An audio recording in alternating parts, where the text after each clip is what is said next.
와, 근데 이 젊은 친구들이 이렇게까지 나오면서 우리가 이걸 보여줬고, 그리고 우리가 얼마나 그 SNS로 이렇게 얘기를 하고 댓글도 이렇게 열심히 했음에도 불구하고, 정말 조금 더 우리 얘기를 받아들여 주지도 않고, 그냥 8대 0이라는 그 숫자가 딱 나와버리는 순간부터, 아, 이 대한민국에 정말, 과연 우리나라를 정말 믿고 우리 젊은 세대는 살아갈 수가 있을까라는 너무 두려움이 드는 거예요, 저도. 그냥 그래서 부정선거가 그냥 이 눈앞에서 벌어져도 그냥 내 표를 뺏어 가가지고 찍고선 한다고 하더라도 내가 아무리 얘기를 해도 안 들어줄 것 같은 거예요.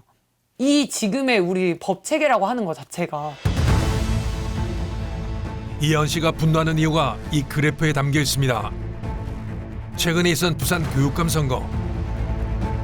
부정이 없었다면 보수 진영 정승윤 후보가 당선됐을 겁니다.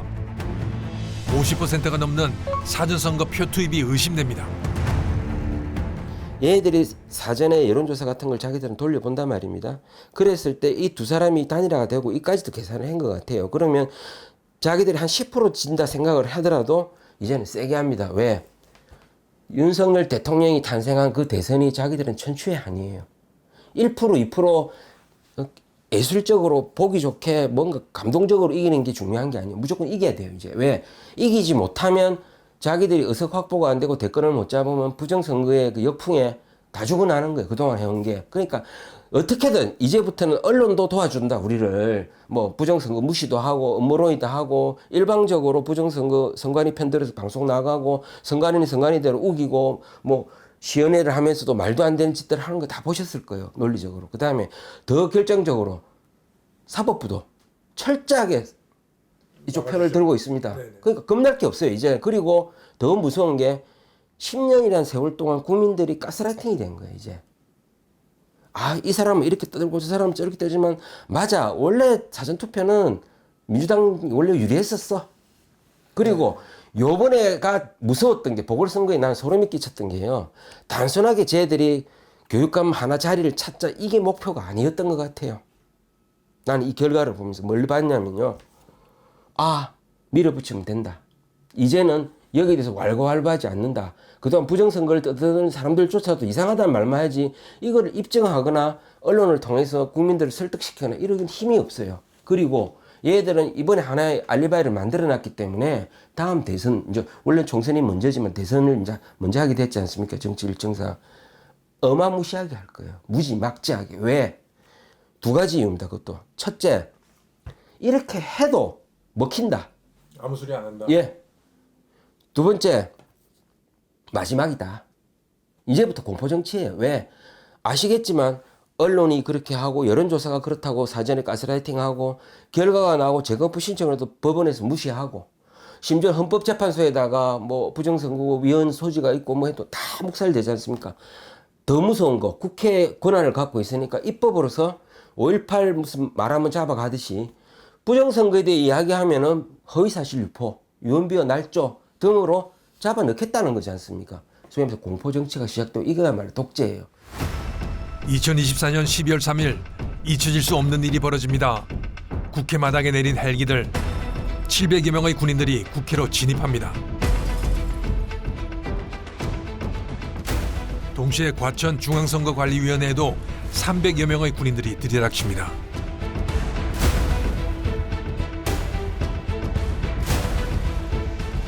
선관위의 군인들은 무슨 용무가 있었던 것일까? 선관위 관악청사에도 예외는 아닙니다. 그리고 수원 연수원에도 계엄군이 들이닥칩니다. 190여 명의 군인들이 세 대의 버스로 연수원 앞에 내립니다. 목적은 알 수 없었습니다. 목적이 과연 선관위에 대한 비밀 공작일까? 다른 모든 기관들은 자신들의 참관하에 국정원이 점검하는 것에 동의하여 시스템 점검이 진행되었습니다. 그러나 선거관리위원회는 헌법기관임을 내세우며 완강히 거부하였습니다. 저는 당시 대통령으로서 국정원의 보고를 받고 충격에 빠졌습니다. 믿기 어려웠어요. 대통령이 선관위를 제대로 통제하지 못해서 비상계엄을 했다? 초기에는 믿기 어려웠습니다. 근데 대통령이면 행정명령도 할 수 있고, 그 다음에 수사권을 동원해서 충분히 무엇을 잘못했는지, 실제로 부정선거가 있었는지를 확인할 수 있을 것 같거든요. 근데 그게 안 돼서 비상계엄을 했다는 건데, 제가 취재를 하면서 선관위에 대해서 알면 알수록 그게 어렵다는 걸, 그래서 대통령의 심정을, 비상계엄을 한 심정을 어느 정도 이해를 할 것 같아요. 왜냐하면 선관위가 정말로 철옹성 같은 그 가운데 있고, 그 외 대법원, 헌재, 검경, 그다음 민주당, 그다음 제도권 언론들이 완전히 보호하고 있기 때문에 뭐라고 그쪽에서 뭘 잘못한다 하더라도, 부정선거를 했다 하더라도 그거를 밝힐 수 있는 방법이 없는 거예요. 그래서 내가 대통령이라도 비상계엄을 할 수 있다고 생각이 들더라고요. 문제는 선관위가 그 가림막 속에서 완전히 외부의 통제 없이 스스로 정말 썩어가고 있거든요. 그게 제일 큰 문제라고 생각합니다.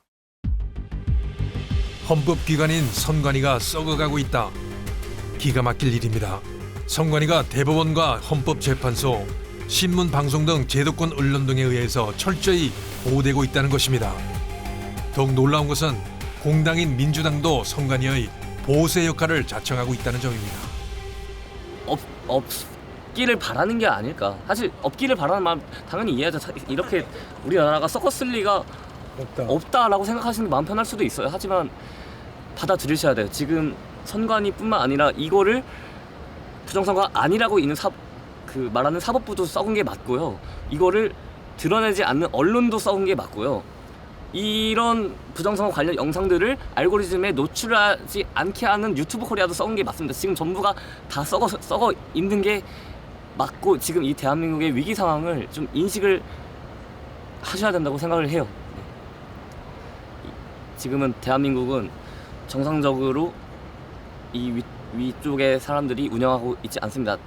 지금 이미 발전했지만 충분히 빠른 시일 내에 다시 베네수엘라처럼 망가질 수 있는 그런 조건을 갖춰져 있습니다, 대한민국.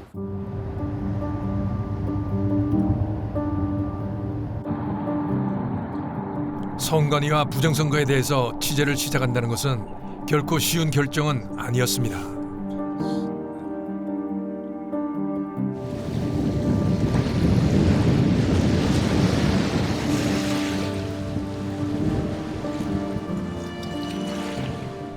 그때 문득 계시처럼 소리가 들렸습니다. 두려워하지 말아라.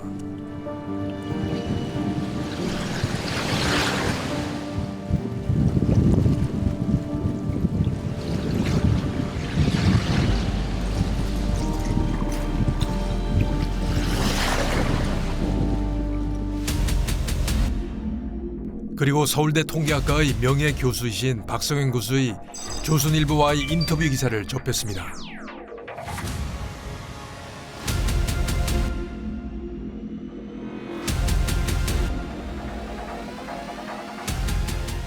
어떻게 이렇게 될 수가 있을까? 그래서 제가 사실 조선일보하고 인터뷰하면서 뭐라 그랬냐면, 아무런 부정이 없이 이게 있는 그대로 선거 결과다, 팩트라 하면 이건 정말 신이 그렇게 만들어 주려고 작정하고 이렇게 결과를 만들었다고 볼 수밖에 없다. 제가 그렇게까지 얘기를 했어요.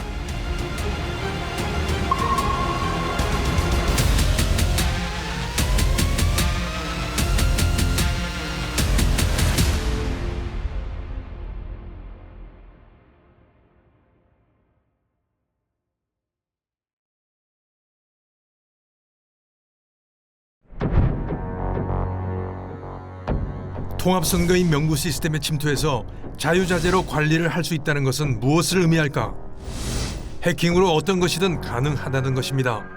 투표를 하지 않는 사람을 투표를 한 것처럼 만들 수 있고 유령 유권자도 만들 수 있다는 충격적인 이야기입니다. 그날 이제 내가 투표를 하러 가니까 그 사전 투표자로 표시가 돼 있어서 이상하다.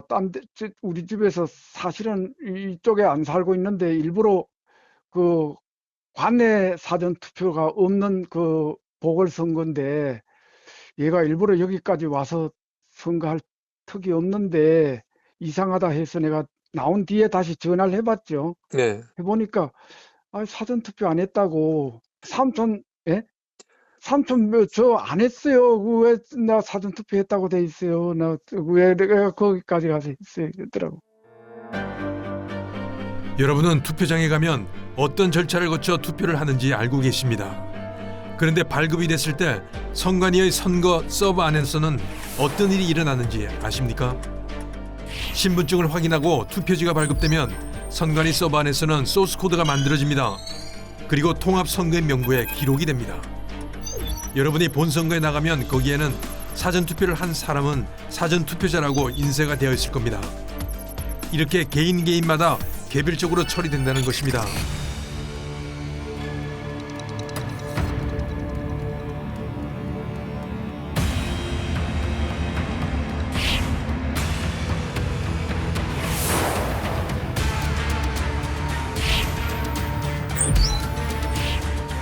문제는 투표를 하지 않은 사람도 투표를 한 것처럼 처리가 될 수 있다는 겁니다. 유령 투표자가 만들어지는 것입니다.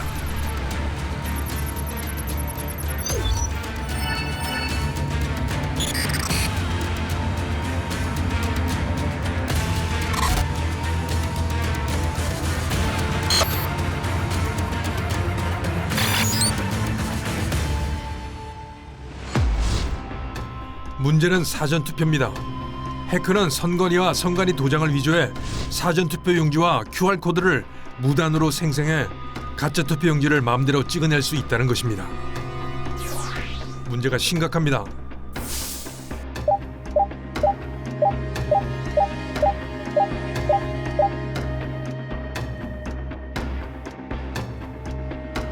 가장 중요한 것은 청인, 사인 이런 것이 일반적으로 취할 수 있는 상황이다. 굉장히 취약하다.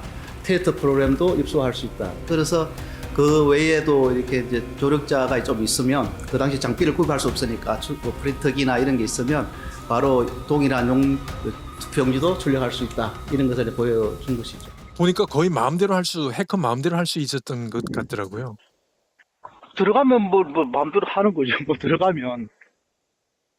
들어가면 그렇게 점검에서는 들어갔으니까 네. 그래서 취약하다는 말씀을 내가 말씀드린 거고 그래서 그런 보안 시스템을 다 조치를 해야 되는데 네.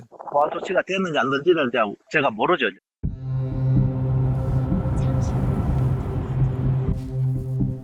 우리는 어렵게 북한 해커를 만났습니다. 북한 해커는 쉽게 선관위 서버를 뚫을 수 있을까요? 솔직히 말해서 국정원이 뚫었으면 북한은 더 잘 뚫을 수 있어요. 그걸로 뭐 말이 끝난 거예요. 국정원에서 자체 점검했는데 뚫렸으면은 북한이 뚫으자고는 국정원에 한 번 넣어봤잖아요. 그런데 한 번 넣어봤는데 뚫렸으면 북한은 매일 얼마나 수십 수백 차례 공격을 하겠어요. 그럼 북한은 이미 쉽게 넘어갔고 패스워드까지 그렇게 했다는 건 진짜 이건 불감증, 심각한 불감증이죠. 우리가 너무 지금 이 북한 앞에서 저는 너무 한국 사람들이 안이한 것 같아요. 한다면 어떤 식으로 해요? 이게 뭐 망이 선관위만 해도 망이 여러 개가 있는데 서로 차단돼 있다고 하던데. 그게 저는 이해가 안 돼요. 그 사람들의 설명이요. 망이 서로 차단이 됐으면 보안정보 때 뚫렸잖아요. 네. 그럼 말 안 되잖아요. 그러면 문은 없는데 도적은 들었다는 거예요. 그거 어떻게 설명할 거예요? 그러니까 이 사람들은 지금 설명을 이 사람들도 모순인데요. 그 망이 연결이 안 돼 있다는 것이 원래 물리적으로 연결돼 있다가 뭐 방화벽이라든지 아니면 이제 그 여러 가지 보안 그 프로그램이 작동해서 막았다는 건지. 그런데 그 시스템하고 그 선거 시스템하고 이제 내부망하고 연결이 안 돼 있으면 그게 업무가 될까요? 업무하려면 어쨌든 통하고 수도꼭지를 열었다가 닫을 수도 있잖아요. 그럼 북한의 해커들 입장에서는 열을 때 기다릴 수도 있고 아니면 이 내부망까지 들어갔다가 선거망에는 대기하고 있다가 열렸을 때 들어갈 수도 있고요. 그리고 방화벽이 있다고 해서 못 들어가는 건 절대로 아니죠. 한국의 방화벽 같은 거는 북한이 충분히 학습했습니다. 그 보안 시스템 넘는 거는 북한 입장에서는 그렇게 힘든 일이 아니라고 봐요. 그리고 그것만 넘어서면요. 내부 조작 같은 거는 일단 넘어서서 집안에 들어왔으면은 조작은 충분히 가능하죠. 그거는 이제 전체 시스템을 장악을 안 하더라도 예를 들어서 이제 선거 인원을 이제 조작하거나 아니면 사전 투표 인원을 조작하거나 하는 것은 그 안에 들어가서 데이터가 쌓여진 데만 들어가면 되죠. 그럼 충분히 거기서 빼내갈 수도 있고 그거 가져다가 조작해서 다시 심어놓을 수도 있고 그건 충분히 가능하다고 봅니다.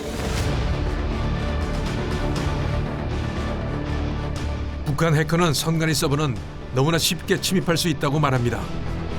매일매일 두드리면 언젠가는 열린다는 것입니다. 그리고 한번 들어가면 어디서 무엇을 하든지 자기들 마음대로라는 것입니다.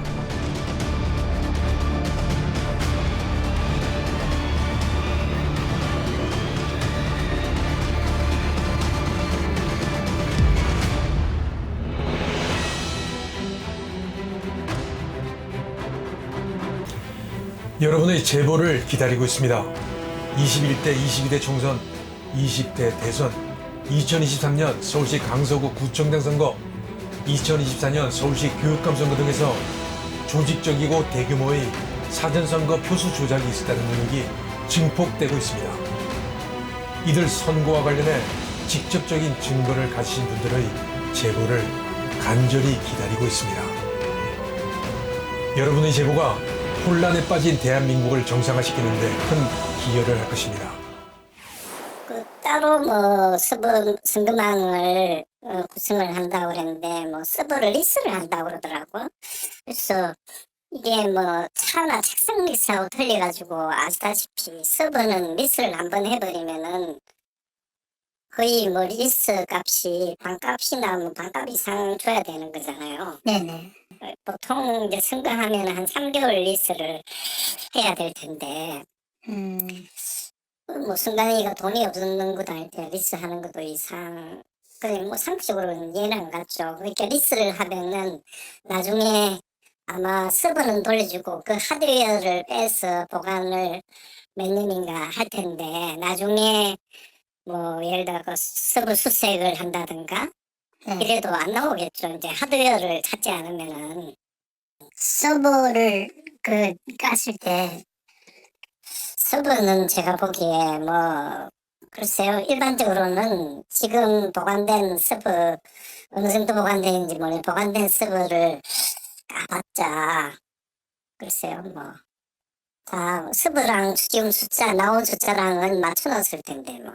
그러니까 압수수색 이런 할 수도 못하지만 혹시 했다고 치더라도 그 하드웨어를 발견하기가 쉽지 않겠죠. 그 내부적으로 조립을 하지 않으면은, 조립해주지 않으면은. 근데 압수수색하면 법적으로는 내놓으라 할 땐 내놓지 않을까요? 그걸 안 내놓을 수는 없을 건데. 글쎄요, 뭐 그거는 뭐 100% 내놓을지 모르겠는데 뭐 기가 훨씬 용이 실제로 서버 자체보다는 하드웨어를 보관하면은 해결하기도 좋고 보관하기도 좋고. 하드웨어 자체에 들어가서 이거를 조작할 수도 있는 거죠. 그건 이미 뭐 했겠죠. 선관위 선거용 서버에는 온 국민의 정보가 기록되어 있습니다. 그런 정보가 쉽게 유출될 수 있다는 것이 충격적입니다.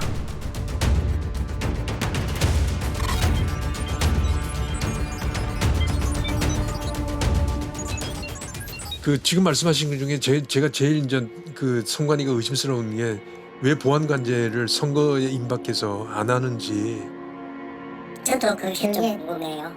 근데 뭐 아무데도 그 선관위의 보안관제 인력을 임시로 파견 요청받는데도 모르고 문을 열어주는 거 아닙니까, 저거?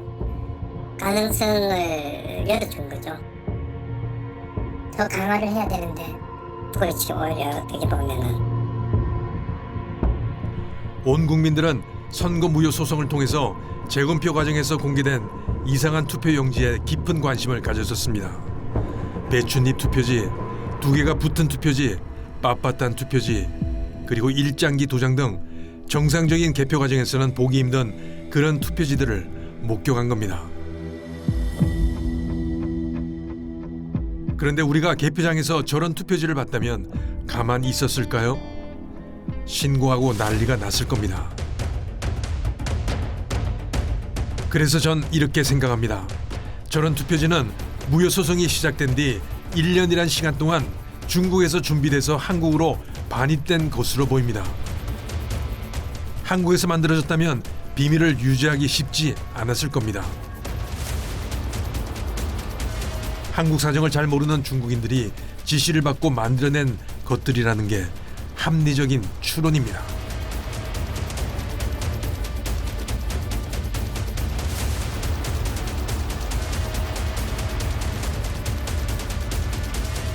선거 무효 소송에서 대법원 판사들에 의해 저런 투표지들은 모두 단순한 실수나 별로 중요하지 않은 사소한 일로 여겨졌습니다. 선진국이라면 과연 그랬을까요? 2020년 4월 16일 새벽 21대 총선 개표가 거의 마무리될 때 대한민국에서 가장 큰 커뮤니티 중 하나인 DC 인사이드에 선관위가 보유하고 있는 엑셀 파일이 거의 다 올라오는 이상한 일이 벌어졌습니다.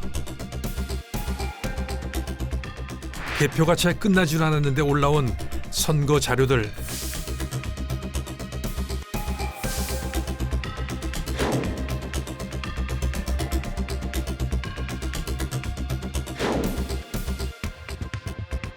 도대체 누가 왜 선관위의 자료를 이렇게 빨리 공개한 것일까? 무엇인가를 폭로하기 위해서일까?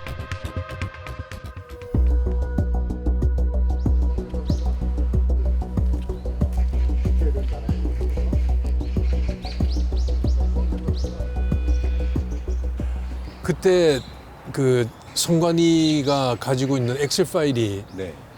굉장히 많이 올라왔다면서요? 전체가 다 올라왔습니다. 그러니까 253개 지역구의 엑셀 파일이 전체가 다 올라왔고요.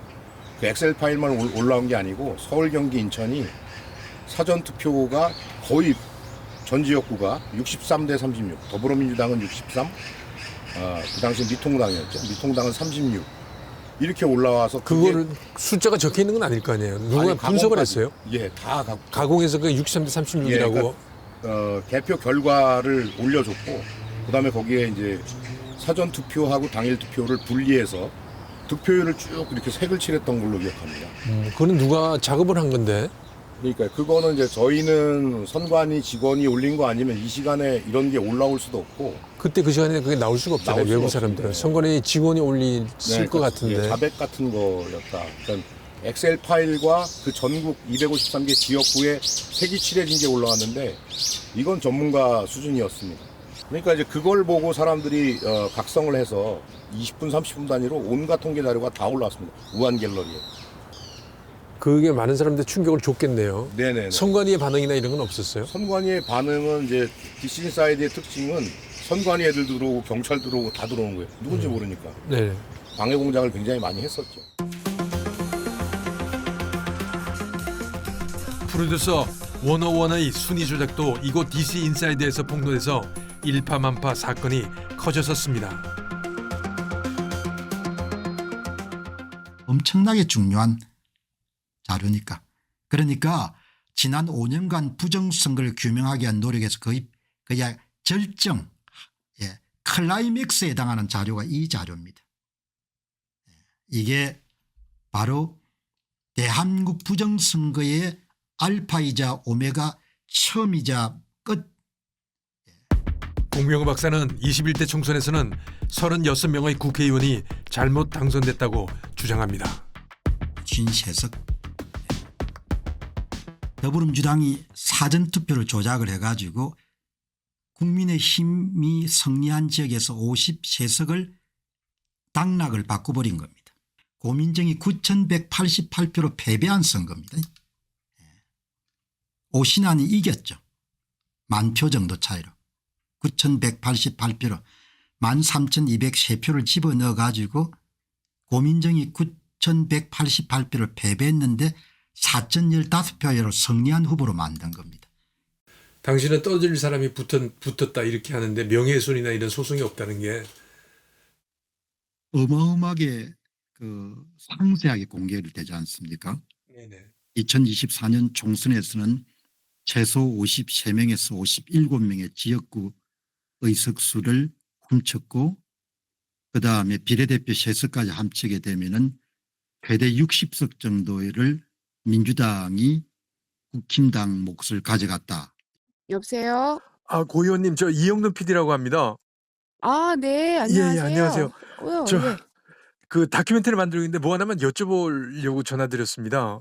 예. 그 혹시 공병호 박사가 그 유튜브 방송을 하면서 예. 그 52명인가 그러니까 사전선거 조작해가지고 국회의원 된 사람 명단에 고 의원님이 계신데 제가 이렇게 물어봤어요. 근데 그렇게 7명을 거론하는데 네. 명예훼손이나 이런 소송 같은 게 없었냐 그러니까 없었다 그러더라고요. 아, 혹시 그러니까 저 부정선거 말씀하세요? 네? 네네네네. 근데 어. 그 공병호 박사가 뭐 이렇게 수치 계산해가지고 한 거에 명단에 그 고 의원님이 들어있던데. 저희가 당에서 부정선거를 유포하는 유튜브를 저희 당 차원에서 고발한다고 했어서 제 것도 들어간 줄 알고 있었는데 제가 아, 개인적으로는 그래서 안 했거든요. 그 내용은 알고 계신가요 혹시? 근데 공병호 TV에서 그런지는 몰라요. 유튜브를 안 봐서. 네네. 근데 혹시 그게 명단 52명이 명단이 뭐 그 민주당 의원들 이름이 쭉 있는데 거기에 대해서는 어떻게 생각하세요? 그 최근 저도 이제 전해 들었는데 굉장히 좀 나름 합리적이고 뭐 유튜버를 열심히 하는 이런 분이 아닌 국민의힘 의원께서 되게 진심으로 부정선거 그리고 중국의 개입을 얘기하더라는 거예요. 그냥 그런 비공식적인 자리에서 네. 이게 부정선거 뭐 그리고 또 뭐 중국의 개입 이런 게 그냥 우리가 한 귀로 듣고 한 귀로 흘리는 웃음 그냥 한번 웃고 넘어가는 그 거리라고 생각했는데 그렇지 않다. 되게 심각한 수준까지 가 있다 하고 생각은 듭니다. 아, 네네. 예예, 그래서 고맙습니다. 그래서 저희 당에서도 그 부정선거 관련된 유튜버들을 저 고발한다고 제가 얘기를 들었거든요. 아직까지 무슨 그래서 조치는 없는 것 같아요. 그래서 제가 그 유튜브한테 네, 물어봤거든요. 확인해 봐야 네. 되겠네. 모두 총선 당일 투표에서는 졌지만 사전 투표함이 열리면서 역전한 걸로 확인됐습니다. 김수영 기자입니다. 민주 박재호, 통합 이현주 후보가 맞붙은 부산 남을 지역구. 개표 중반부터 90% 정도까진 이 후보가 근소하게 남아 앞섰습니다. 하지만 자정 넘어 사전 투표함이 열리자 승부가 뒤집어졌습니다. 최종 표차는 1,430표. 사전 투표에서 5,200여 표를 이긴 박 후보의 승리였습니다. 인천 연수울에서 통합당 민경욱 후보를 꺾은 민주당 정일영 후보는 사전 투표에서 6,000표 넘게 더 얻으면서 승리했고 보수의 텃밭에서 예상치 못한 일격을 받아 낙선한 민경욱 전 의원. 이 지역은 무려 24년 동안 우파 국회의원만 뽑아준 정말 진성 우파 동네입니다. 그런데 저는 우파에서 혼자 나왔고 좌파에는 2명이 나왔거든요. 정의당과 민주당이 나왔어요. 그렇게 되면은 구도상 우파는 하나로 뭉치고 좌파는 둘로 갈라집니다. 표와 분산이 돼요. 그러면 그 구도상 제가 이기는 거죠. 근데 말씀드렸다시피 여기가 우파 동네거든요. 근데 졌대요. 대설법칙에 의하면 당일 투표와 관내 사전의 득표율은 비슷해야 합니다. 그런데 민주당의 경우 관내 사전과 관내에서 당일보다 10%나 높게 나왔습니다.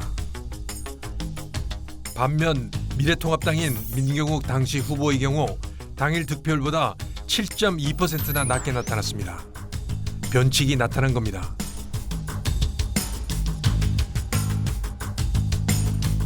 가상의 상황을 가정해 보겠습니다.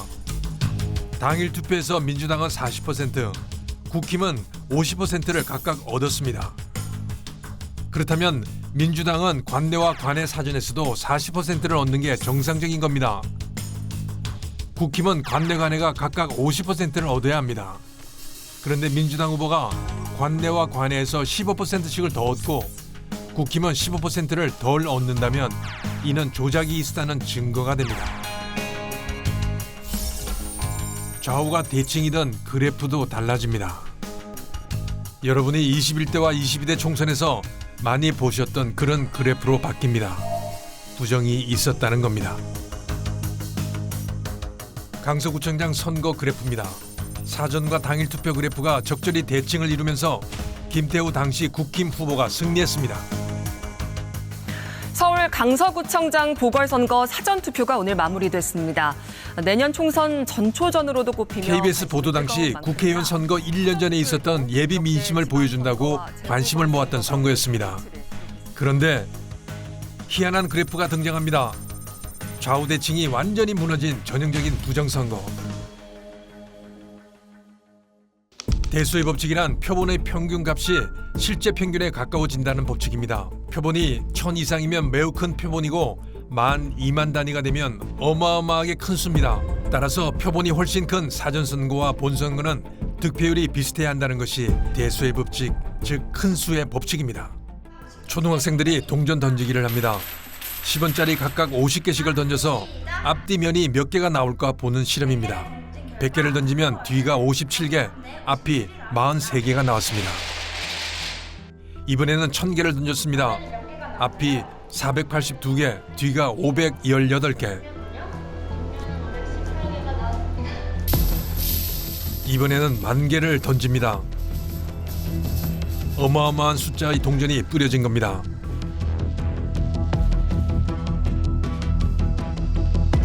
앞면이 4,949개, 뒷면이 5,051개가 나왔습니다. 많이 던질수록 5대5에 가까워집니다. 이것이 자연의 법칙입니다. 데이터 값이 전부 다 요 선에서 요쪽에서 전부 다 같이 다 놀아야 돼요. 정상적인 게 어떤 거냐면 이런 식으로 다 돼야 된다는 거죠. 자, 50%를 받았든 30%를 받든 5%를 받든 10%를 받든 요 값에서 다 놀아야 된다는 거죠. 예? 그러면 요 값이 나타나는 이유가 뭐냐면 표를 부풀리거나 아니면 표를 더했을 경우에는 요 값이 요 가격이 나타난다는 거죠. 외부에서 인위적인 개입이 없다면 간은 종 모양으로 됩니다. 그러나 조작이 있다면 양쪽으로 갈라집니다. 광주광역시 광산구을 좌우가 적당히 대칭입니다. 개입이 없었다는 이야기입니다. 해남 완도 진도군도 마찬가지입니다. 20대 총선 민주당 정세균 후보는 사전과 당일이 비슷한 득표율을 보입니다. 새누리당 오세훈 후보도 졌지만 비슷합니다. 민주당 이지수 후보도 당일이 마이너스 3%지만 비슷합니다. 새누리당 지상욱 후보도 36, 37 비슷합니다. 이것이 정상입니다. 예, 이렇게 해서 국회 전체 의석 300석 가운데 더불어민주당이 그런데 2020년 21대 총선부터는 이런 좌우 대칭이 깡그리 무시됩니다. 미래통합당은 지역 통계를 보면 조작 선거가 본격적으로 시작된 겁니다. 개헌 저지선인 100명을 겨우 확보했습니다. 20대 총선은 종 모양 정상입니다. 서울에서 21대 총선은 외부 개입이 본격화되면서 대수의 법칙은 완전히 깨지게 됩니다. 그런데 희한하게도 전북과 전남은 그대로 종 모양이 유지됩니다. 대수의 법칙이 이곳만큼은 지켜진다는 겁니다. 전국 3,551개 선거동에서 더불어민주당은 무려 3,347곳에서 사전선거에서 이겼고 반면 국민의힘은 3,487곳에서 졌습니다. 전국에서 무려 98%가 민주당이 사전선거에서 국힘당을 이긴 겁니다. 전국적으로 민주당이 사전 득표율이 당일 득표율보다 13.64%나 높게 나타나고 반대로 국힘은 전국적으로 마이너스 13.77%나 낮게 나타납니다. 조작이 없이는 이런 통계가 나올 수가 없습니다. 만일 조작이 없었다면 차이는 미미합니다. 20대에서 정상이던 종 모양이 21대 22대로 가면서 완전히 깨져버렸습니다. 지밸류가 39.5라는 확률은 지구 탄생, 그러니까 우주가 138억 년 전에 탄생하지 않았습니까? 그러니까 우주가 탄생하고 바로 오늘까지 매일매일 로또 1등을 할 확률이 한 수십 번, 수백 번 반복해서 일어나는 정도의 확률입니다. 그러니까 지금 당장 내일 태양이 갑자기 확장해서 폭발하는 그 확률이 이 확률보다 더 높습니다. 그런데 문제는 이러한 지밸류 값이 한 40 가까이 되는 값이 혹은 40보다 넘는 값이 전국에 전라도 지역을 빼고 4.15 총선 때는 전라도는 이상하게 대수의 법칙에 거의 유사한 값이 나와요. 사전선거랑 당일 투표가. 그것도 이상하죠. 전라도만 그렇게 나오고 다른 지역은 다 대수의 법칙을 어기는 결과가 나오는데 그 지밸류가 다른 지역이 거의 다 40에서 뭐 54인, 39, 뭐 이런 식으로 나왔다는 겁니다. 그러니까 어느 종로구 한 곳만 그렇게 나온 게 아니라 전국적으로 그렇게 나올 수 없는 확률이 동시다발적으로 단번에 발생을 했기 때문에 이거는 더더욱 있을 수 없는 현상이라고 사람들이 생각을 하는 것입니다.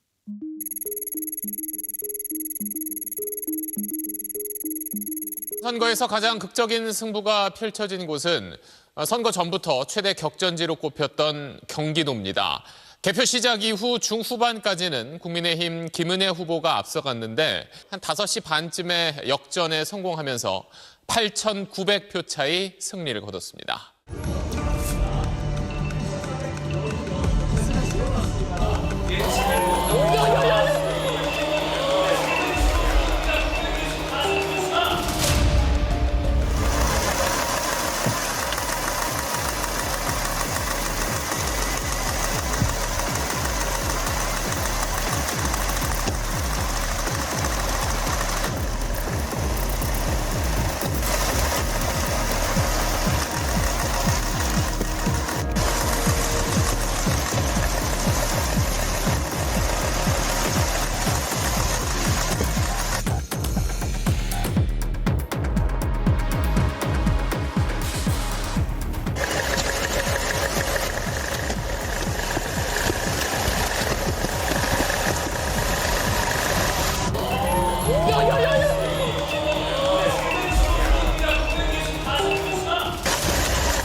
역전이래, 역전.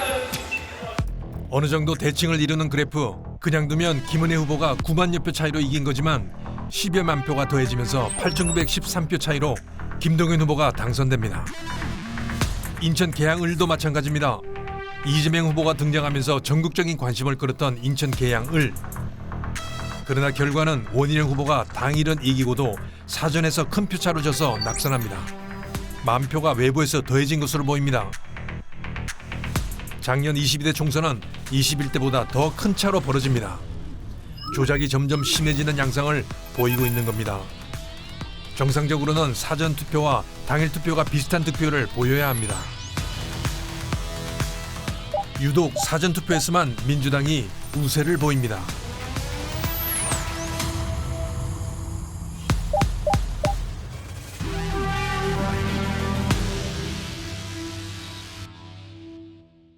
지금 대소의 법칙에 관한 한 특별한 분을 만나러 갑니다. 선거 결과 분석으로 특허를 내신 분입니다. 특허를 신청한 지 33개월 만에 나온 것입니다. 평가 알고리즘. 뭐 제목이 좀 그럴듯하죠. 알고리즘이라고 붙여놓으니까. 언제 받으신 거예요? 22년 6월 20일에. 선거 결과 평가 알고리즘 하면 이게 부정 외부의 세력이 개입돼서 조작을 했다 이런 걸 알 수 있는 거예요? 누가 조작을 했는지는 모르지만 조작을 했다 아니다라는 건 알 수 있는 거죠. 그래서 했더니 21대 총선, 22대 총선, 그다음에 20대 대선 전부 다 조작이 있었어요? 조작이 많이 있었죠. 선거 결과를 분석해 조작이 있었는지를 알 수 있는 알고리즘을 개발했고 이를 가지고 특허를 받은 것입니다. 선생님은 특허 받은 방법에 의해서 분석을 했더니 조작이 많이 있었다라고 말씀하시는 거고. 조작이 이제 3% 가감 3% 미만이면은 적정으로 본다는 겁니다. 그럼 B등급은 5%, C등급은 6%, D등급은 8%, 8% 이상은 2등급, 10% 넘어서 그 아웃으로 벗어나는 거는 쉽게 얘기하면 F등급 또는 K등급이죠. 엄청나게 많이 있었다. 그런 거는 뭐 대단한 대한민국이 아니면 그렇게 만들 수가 없어요. 그러면 지금까지 있었던 선거는 F등급 이상이에요? 다 F등급은 아니고 내가 가장 심하게 있었던 게 어떤 선거입니까? 2020년하고 그다음에 대선하고 2020년 총선이 가장 심하게 있었어요? 아니요. 요번에 더 심했죠. 2024년 22대 총선이 더 심했어요? 예. 그거보다 요번 보궐선거가 더 심했고요. 만일 조작을 하지 않았다면 선거 결과가 어떻게 달라졌을까? 20대는 크게 달라지지 않았습니다. 조작을 많이 하지 않았다는 이야기입니다. 그런데 21대는 조작을 하지 않았다면 크게 바뀝니다. 놀라울 정도입니다. 22대 총선은 더더욱 달라집니다. 조작이 없었다면 말이죠. 숫자를 가지고 조작을 하면 재밌는 통계 결과가 나옵니다. 보시죠.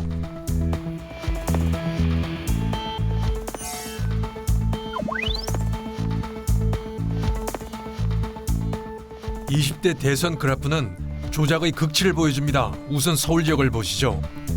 보수의 텃밭이라는 강남과 서초를 포함 서울의 전 선거구가 윤석열 후보는 사전이 마이너스 10%를 보입니다. 반면 이재명 후보는 사전이 10% 더 많습니다. 심지어 강남구의 각 동별로 보면 대치동, 압구정동에서도 이재명 후보가 사전 선거에서 10%를 앞서 있습니다. 이해하기 어렵습니다. 이는 경기도, 인천도 비슷하고 전국적으로 전라도만 빼고 거의 다 비슷합니다.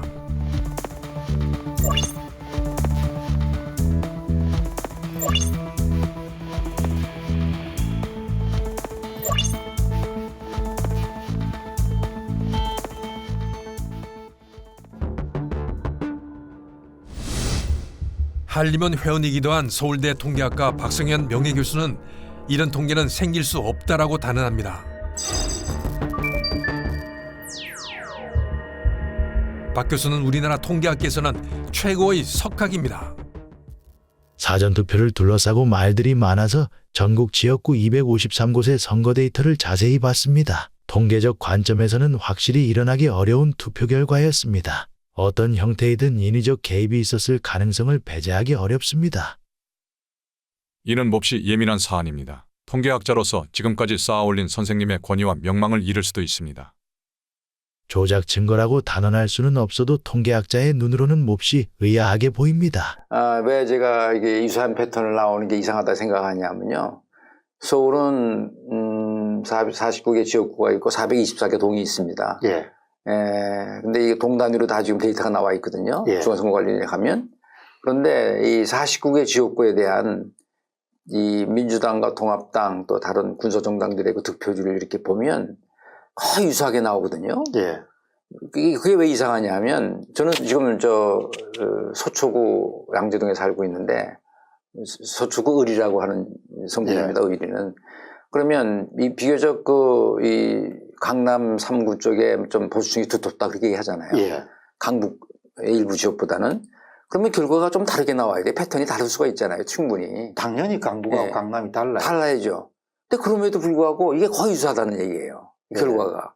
그게 이상하다는 거예요, 저는. 이게 마치 이제, 막강한 어떤 사람이 신이 있어가지고, 그 선거 결과를 다 이렇게 만들어 놓은 것처럼 그렇게 보인단 말이에요, 이 결과가.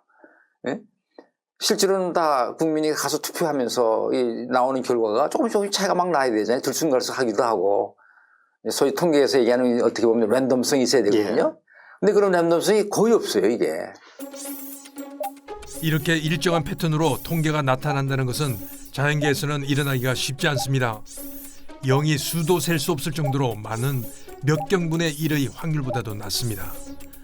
그런데 이런 현상이 부정선거의 증거로서 채택되지 못하는 현실도 비극적입니다. 어떤 분은 그렇게 얘기를 해요. 이렇게 적은 확률이지만 이렇게 될 수도 있는 거 아니냐. 적은 확률이지만 이게 담은 1% 또는 0.1%라더라도. 그런데 제가 보는 건 이래요. 이게 이제 이런 현상도 그렇고 또 다른 여러 가지 특이한 현상들이 계속 확률적으로 일어나기 힘든 현상들이 자꾸 일어나잖아요. 그러면 이런 것들이 이렇게 동시에 다 일어날 수가 있을까? 그런 생각이 들거든요. 그 예를 하나 들게요. 이게 좋은 예가 될지 모르겠지만 어느 집안에 예를 들어서 부모가 있다 해요. 아버지, 아빠가 있고 애들도 있고 그런데 교통사고는 항상 날 수 있는 거죠. 죽을 수도 있잖아요. 근데 아버지가 어느 날 교통사고로 돌아가셨어요. 그것도 사실은 귀한 확률이지만 있을 수 있죠. 근데 같은 날 어머니가 또 다른 동네에서 교통사고로 돌아가셨단 말이에요. 둘 다 각자는 일어날 확률이 적지만 이게 동시에 일어나고 이랬으면 이건 뭔가 의심해야 되잖아요. 그럼요. 이건 아버지하고 어머니를 죽이려고 어떤 사람이 작정했을 수도 있잖아요. 맞습니다. 사람이 하지 않았으면 신이 그렇게 했을 수도 있고 그렇잖아요. 그러니까 이렇게 기이한 확률을 가진 사건들이 여러 개 일어난다면 이거는 우리가 어떤 특별한 의심을 가질 수도 있다. 저는 이렇게 생각이 되더라고요. 이걸 보면서.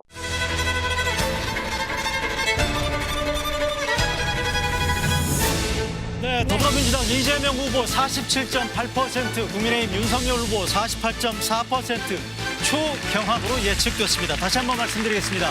더불어민주당 이재명 후보 47.8%, 국민의힘. 출구조사는 보통 당일 투표를 마치고 나오는 사람들을 대상으로 누구를 찍었는지 확인하는 조사라 정확성이 매우 높다고 할 수 있습니다. 그러나 언제부터 당일 출구조사는 맞지 않습니다. 대신 사전 투표자를 전화조사한 것이 거의 정확하게 투표 결과와 맞아떨어집니다. 최근의 방송 3사 출구조사는 당일 출구조사와 사전 투표자 전화조사한 결과를 선관위가 제공하는 인구 통계 정보를 가지고 보정해서 얻은 값입니다. 선관위가 제공하는 인구 통계 정보란 것이 도대체 무엇이길래 최종 결과와 비슷할까요? 출구조사 결과치가 당일 출구조사와 다르다는 건 부풀려진 사전 투표자 수를 감안했기 때문이 아닐까 합리적으로 의심해 봅니다. 천안 병의 경우는 보정된 결과치 48.0, 39.8 민주당 후보가 거의 9% 정도 앞서 있거든요. 출구조사는. 근데 당일 득표율은 미래통합당 이창수 후보가 0.1% 앞섭니다. 최종 결과는 보정된 출구조사 결과와 비슷합니다. 통계를 중심으로 선관위의 몇 가지 주장에 대해 강력히 반발해 봅니다. 첫째, 사전투표에는 젊은 투표자들이 많이 와서 민주당 지지율이 높다. 젊은이들이 사전투표에 많이 온다는 것인데 통계에 의하면 50대 이상이 훨씬 투표하러 많이 옵니다.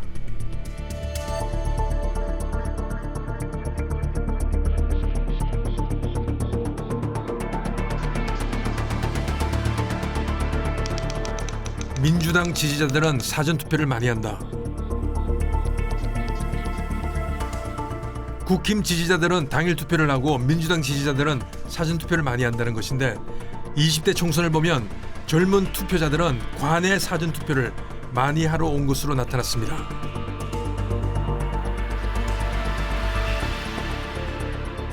반면 사람들이 많이 몰리는 관내 사전투표에서는 젊은 층이 의외로 적습니다. 같은 젊은이들이 왜 관내에는 덜 몰리고 관내에만 많이 몰릴까요? 이상합니다.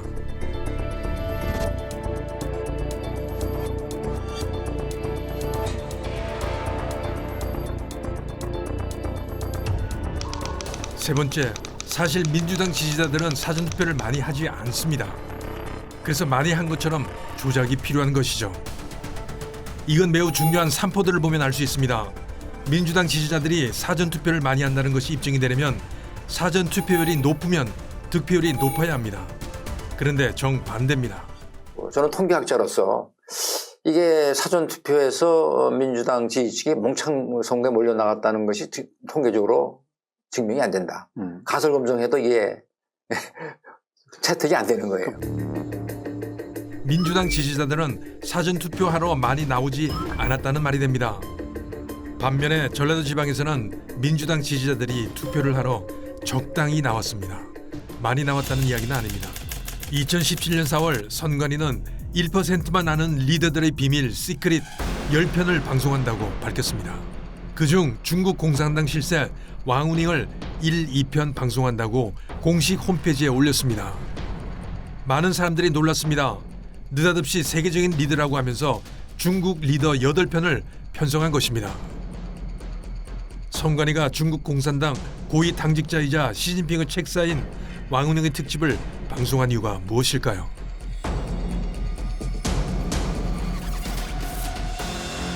더불어민주당의 싱크탱크인 민주연구원의 양정철 원장이 중국 공산당 중앙당교와의 협력 방안을 논의하기 위해 3박 4일 일정으로 중국을 방문했습니다. 伟大光荣正确的中国共产党万岁！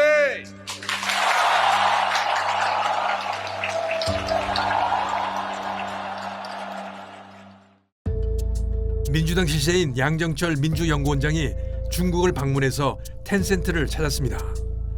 공식적인 방문 이유는 알려져 있지 않습니다. 텐센트의 어떤 도움이 필요했을까요? 선관위는 2019년 사전투표소에서의 통합선거의 명부를 위한 선거 전용 통신망 구축과 운영을 위해서 사전투표소 통신망 발주를 했습니다. 사전투표소에서의 통합선거인 명부 활용 및 개표 보고를 위한 선거 전용 통신망 구축 운영을 위한 것입니다. 그리고 LG U+와 계약을 했습니다.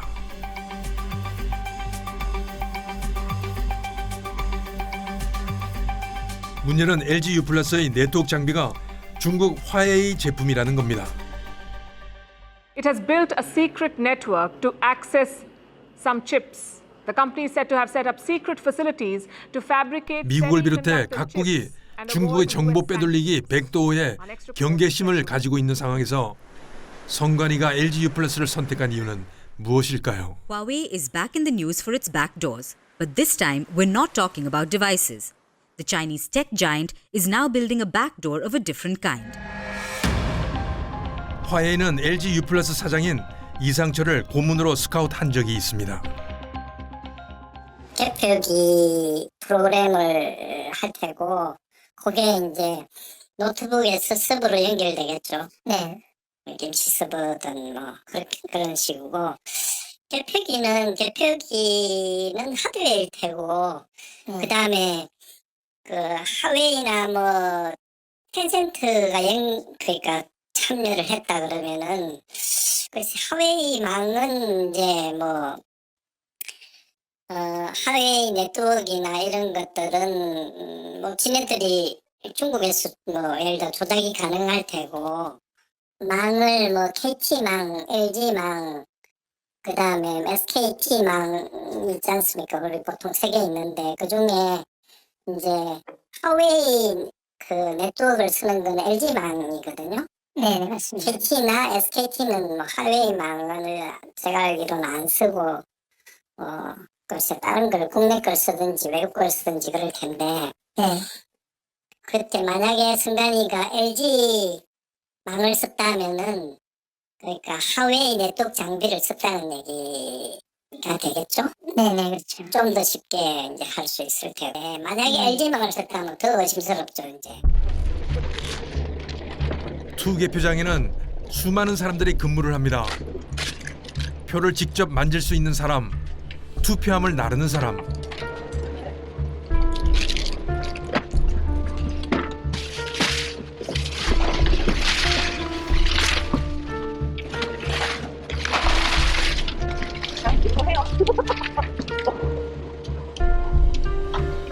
그리고 간부들.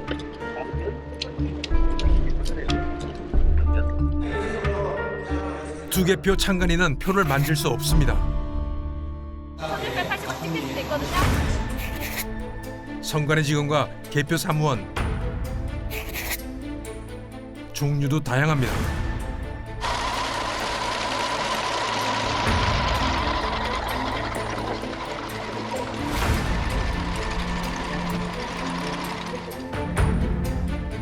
그리고 사전투표 사무원.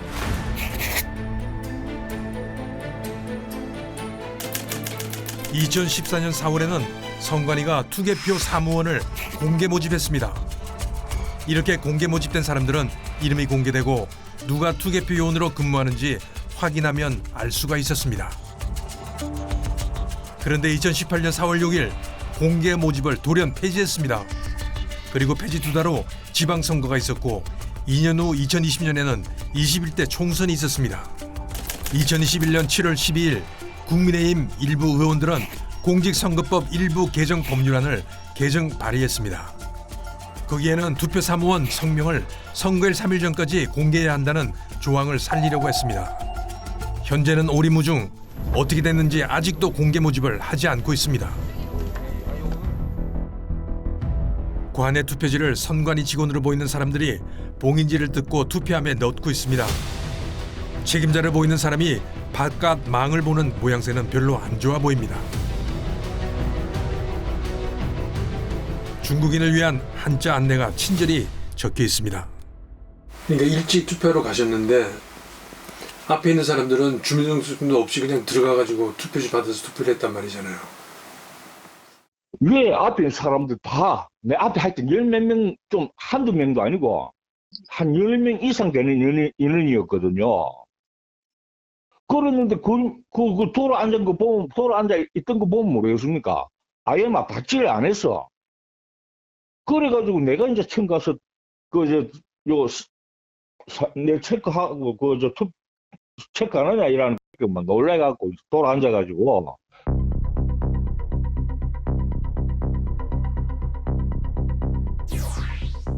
사전투표제에는 사전투표 관리관이 도장을 찍게 되어 있습니다. 그런데 원래는 개인 도장을 찍어야 하는데 선관위가 미리 도장을 투표지에 인쇄를 한 겁니다. 따라서 대량 인쇄가 가능합니다. 이는 이미 국정원 보안점검에서 지적된 바입니다.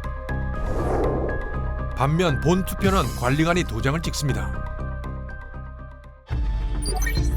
공직선거법 제158조 3항을 보면 사전투표 관리관 칸에 자신의 도장을 찍어서 교부한다라고 되어 있습니다.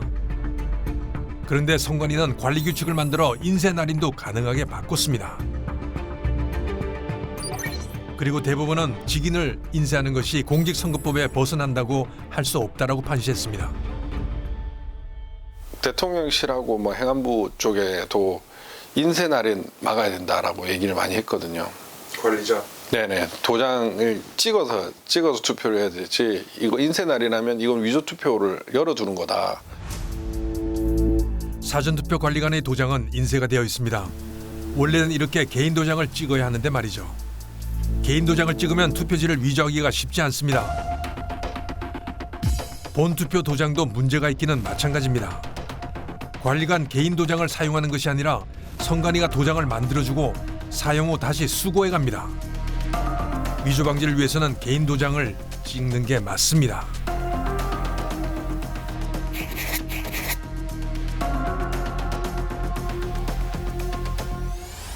한국선거연구원은 2014년 특별한 계획을 마련합니다. 한국형 선거 빅데이터 구축 방안을 마련한 겁니다. 중앙선관위원장에게 제출된 빅데이터 구축 방안은 조혜주 등 민주당 내 선거 관련 전문가들이 작성한 것입니다. 개별 유권자들의 다양한 데이터 분석 방법들을 연구해서 맞춤형 선거운동 전략을 짜도록 하거나 선거 데이터 확보와 활용 방안 등을 조사했습니다.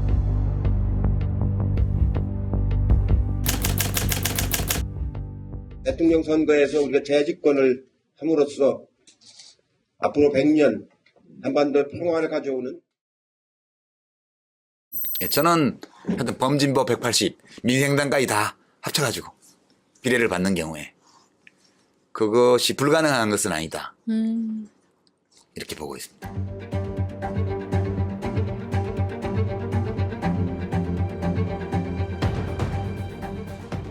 쉽게 예측하기는 어려운데 지역구에서는 130석 정도를 어느 정도 안정적으로 확보할 수 있지 않나. 그리고 거기에 이제 플러스 알파를 좀 기대하고 있습니다. 180석이라고 하는 것은 저희 입장에서는 굉장히 한마디로 꿈의 숫자입니다.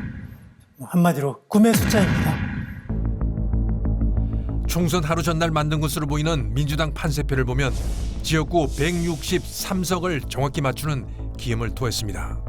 이는 사전 투표 보존값을 통해 얻은 것이라고 볼 수 있습니다. 저도 선거를 한 30년 이상 분석을 했지만 이렇게 압도적으로 여당이 승리할 거라는 거는 전혀 예측 못했습니다. 예. 선거 전 발행된 월간 중앙에는 21대 총선이 어떻게 될 것인가를 전문가들이 예측했는데 백중세였습니다.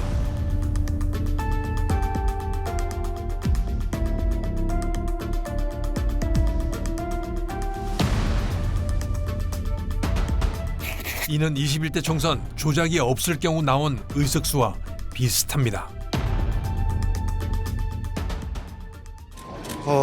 너무 엄청난 결과를 만들어 주셔서 무섭기도 하고 두렵기도 하고 오늘과 내일 22대 국회의원 선거 사전투표가 진행됩니다.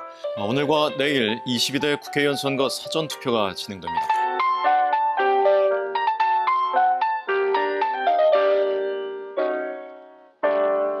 사전투표가 역대 최고치를 기록했는데 총선에서 사전투표율이 30%를 넘긴 건 이번이 처음입니다. 역대 총선 가운데 가장 높습니다.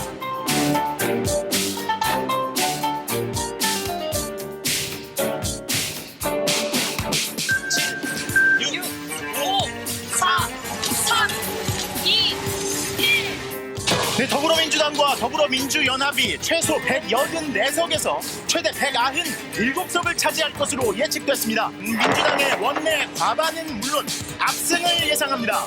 역대 최고를 기록한 사전투표율이 한몫했습니다.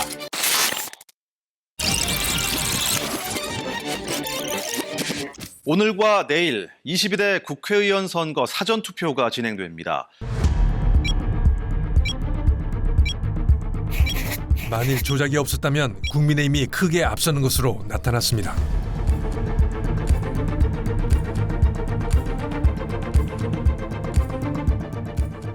제가 학술적인 측면에서만 보면 이건 기획됐다는 거예요.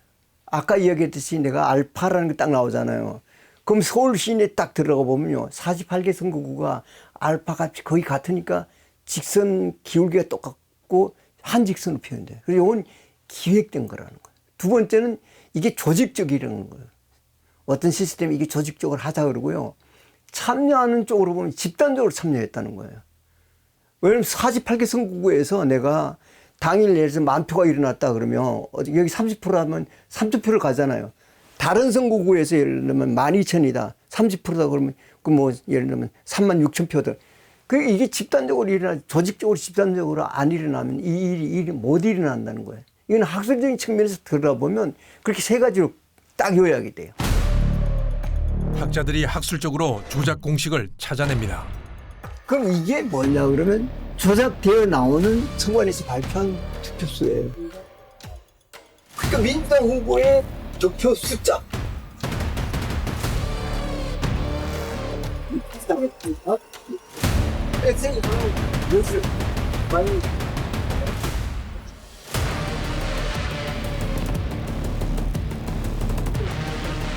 전부 다 보면 다 25% 나오고 6군데가 다 25% 나옵니다.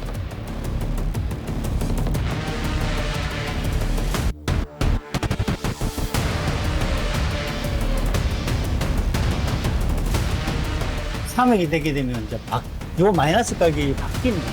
선관위가 공개하는 엑셀 파일을 가지고 그 속에 숨어 있는 조작 함수를 찾아냅니다.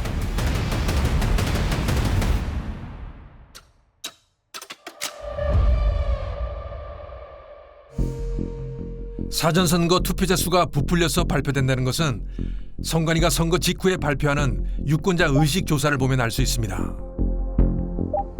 이 의식 조사는 매우 정확하다고 정평이 나 있습니다. 유권자 의식 조사를 보면 선관위가 발표한 사전 투표자 수는 실제보다 항상 높다는 것을 알 수 있습니다. 사전 투표에서 투표자 수가 부풀려진다는 것입니다.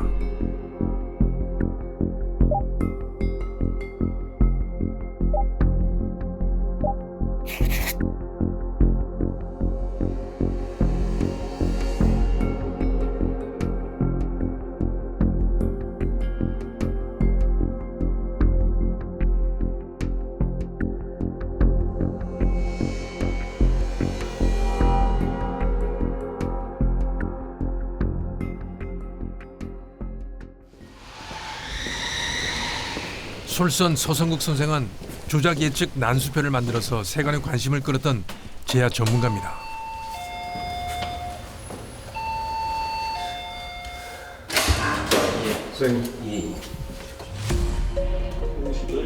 표를 더하고 뺏고 해서 조작 세력이 원하는 표수를 만들어내는 공식을 만든 제야 고수입니다. 부정선거를 설계한 사람의 입장에서 생각하면 조작을 입증할 수 있다는 겁니다.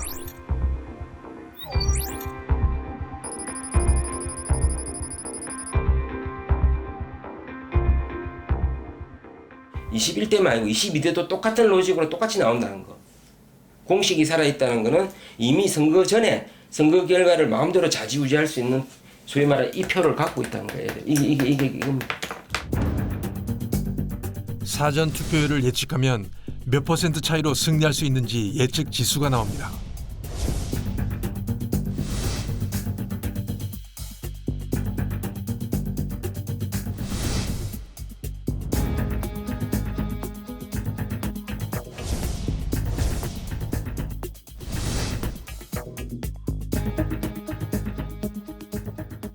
이번 총선에서 결국 사전 투표를 독려하면 민주당이 좀 더 쉽게 이길 수 있는 터전이 마련된다고 할 수 있습니다.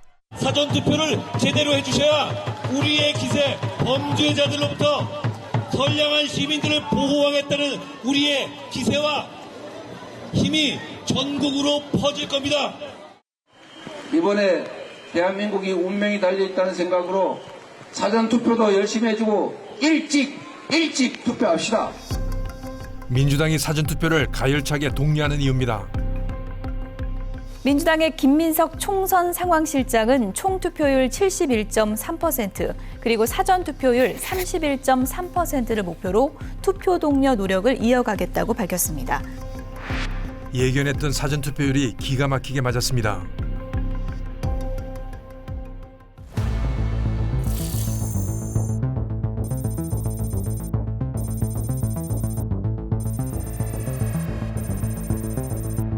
투표율 67%에 사전 투표율 31%면 민주당은 10% 차이로 크게 이기게 됩니다.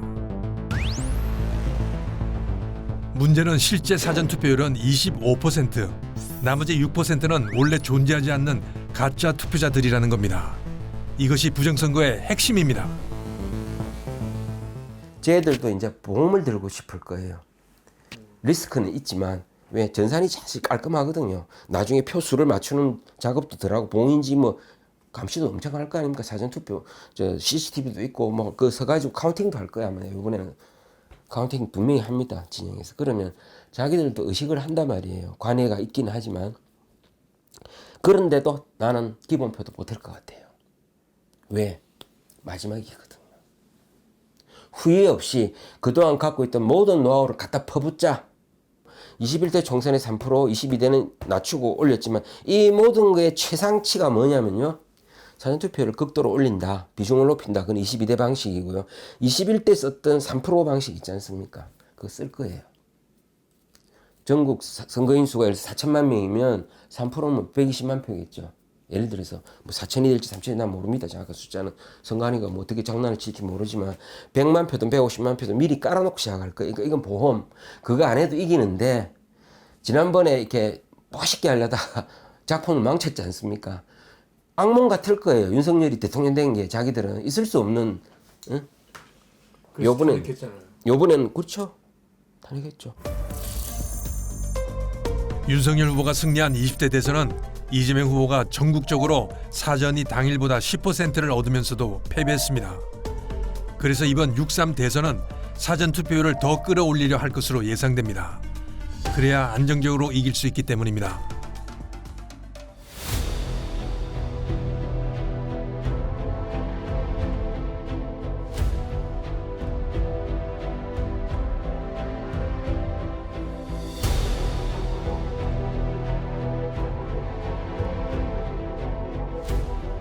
지난 대선에서 220만 표를 조작해서 투입하고도 진 것으로 보이기 때문에 이번에는 사전투표 득표율 차를 최대한 끌어올려서 최종 득표율을 53%까지 벌리면 300만 표 이상 이기게 됩니다.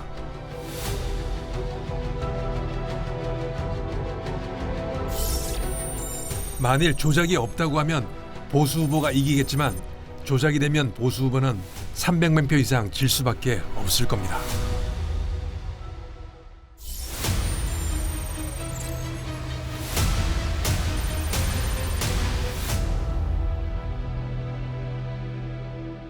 그래서 그런 것도 원천 봉쇄할 거예요. 아주. 왜 그럴 수 있느냐. 항의를 하겠죠. 말도 안 되고 사전투표 요번에 장난 또 쳤구나.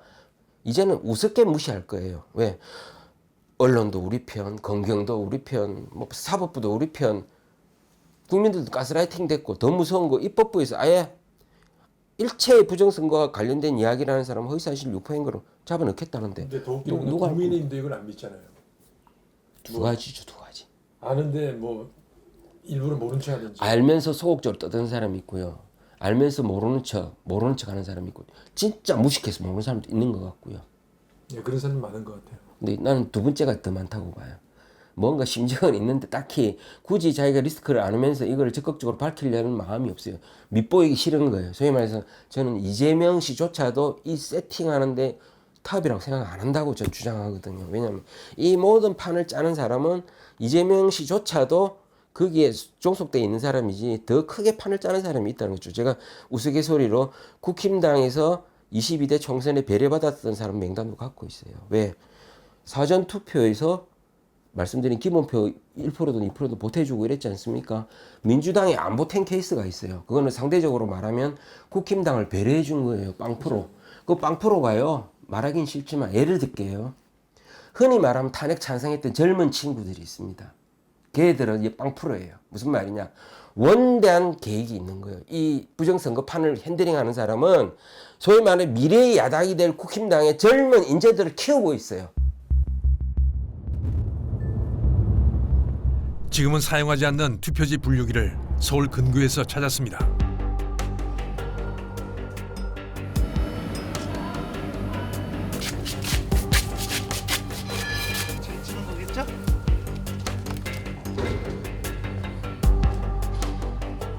현재 사용하고 있는 모델과 비슷하지만 기판은 현재 것이 훨씬 정교해지고 조작이 쉬워졌습니다.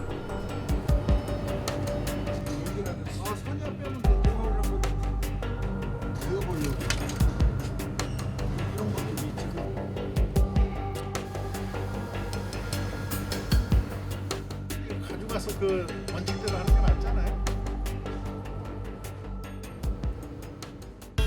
투표지 분류기 제작 제한 요청서입니다. DSP 즉 디지털 시그널 디스플레이 전자기판이 바닥에 있습니다. 최첨단 프로그램 다운로드 핀을 가지고 있습니다. 단순한 분류기가 아닙니다. 외부 통신 기능이 제거되었다고 하지만 노트북을 통해서 외부와의 통신이 얼마든지 가능합니다. 이 부분이 정말 중요한데 투표지 이미지를 생성하고 제어 장치에 오류 없이 전송해야 합니다. 이미지 카피를 정확히 해야 한다는 겁니다.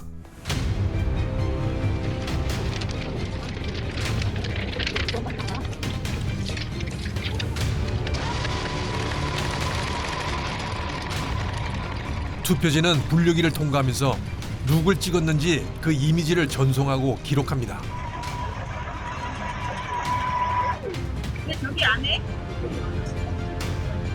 부여 공주 선거구 개표소에서 오류가 발생했습니다. 선관위는 기계 이상 없다라고 발표했지만 분명히 이상이 있었습니다. 오류가 발생한 투표지 분류기를 껐다 켜자 결과가 바뀌어버린 겁니다.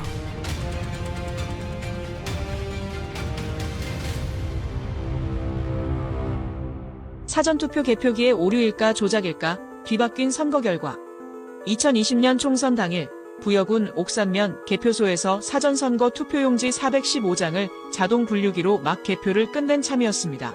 결과는 1번 더불어민주당 박수현 후보 180표, 2번 미래통합당 정진석 후보 80표로 1번 후보의 승리였습니다. 어딜 가든 100표씩 차이 나네. 투표지 좀 같이 봅시다.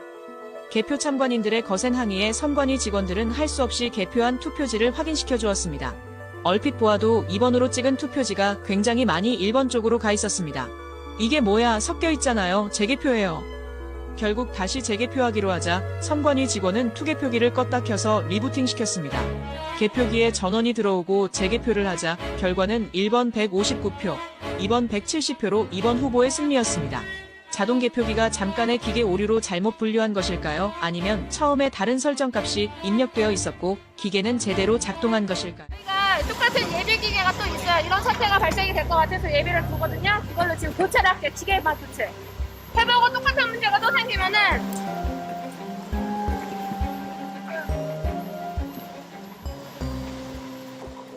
개표기하고 선거 서버하고 사이에서 이제 그 우리 선거처럼 이렇게 개표를 한다 그러면은 예, 결국은 뭐 프로그램이 들어가지고 그 개표를 하는 거잖아요. 네.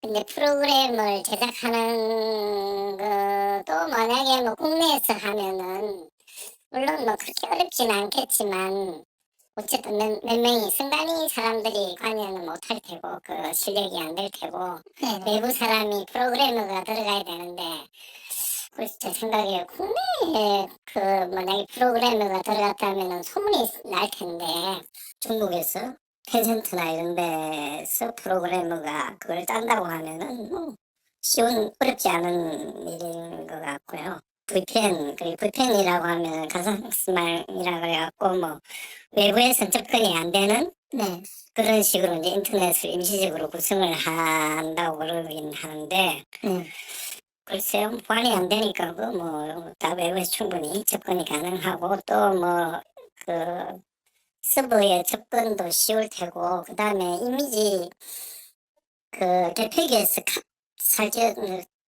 그 투표지가 돌아가면서 이제 나중에 뭐 예를 들어 뭐 5장 돌아가면 5장을 막 카피하면서 그게 이제 본사에 그 본서버에 연결되는데 예를 들면은 뭐 5장인데 10장으로 그 카피를 하는 거는 그건 엄청 쉬워서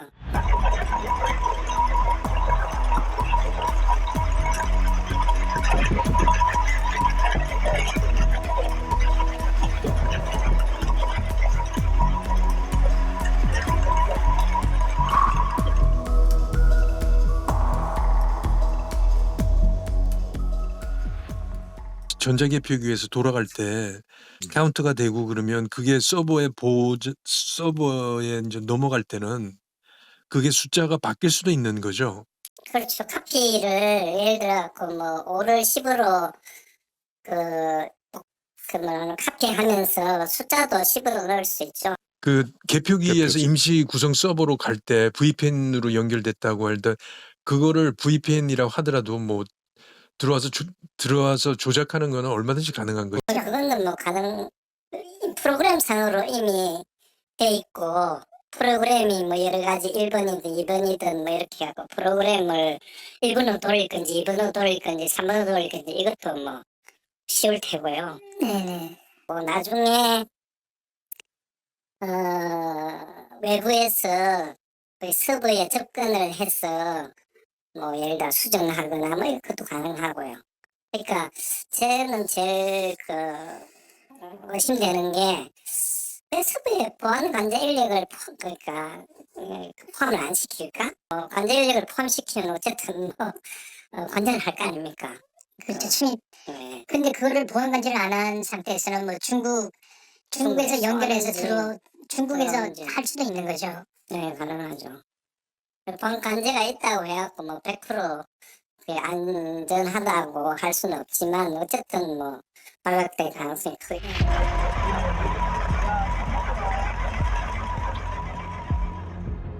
제보자의 말에 따라 개표기가 어떻게 작동되는지 시뮬레이션 해봤습니다. 민주당의 경우 실제 숫자보다 개표기 숫자가 더 많이 올라갑니다.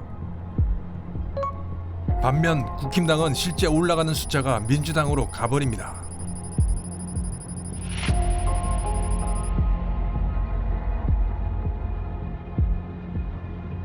속도를 10분의 1로 해서 느리게 봤습니다.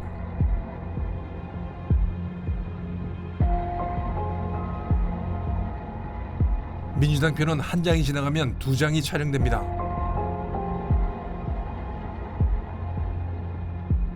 이 모든 것이 사전에 설치된 프로그램으로 운영된다는 겁니다.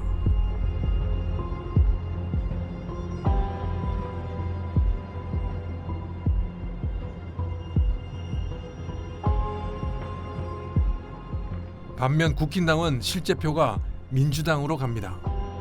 이러한 방식으로 개표기 조작이 이루어진다는 것이 제보자의 설명입니다. 여러분이 아는 것 표가 이제 분류기를 통해서 쫙 지나가잖아요.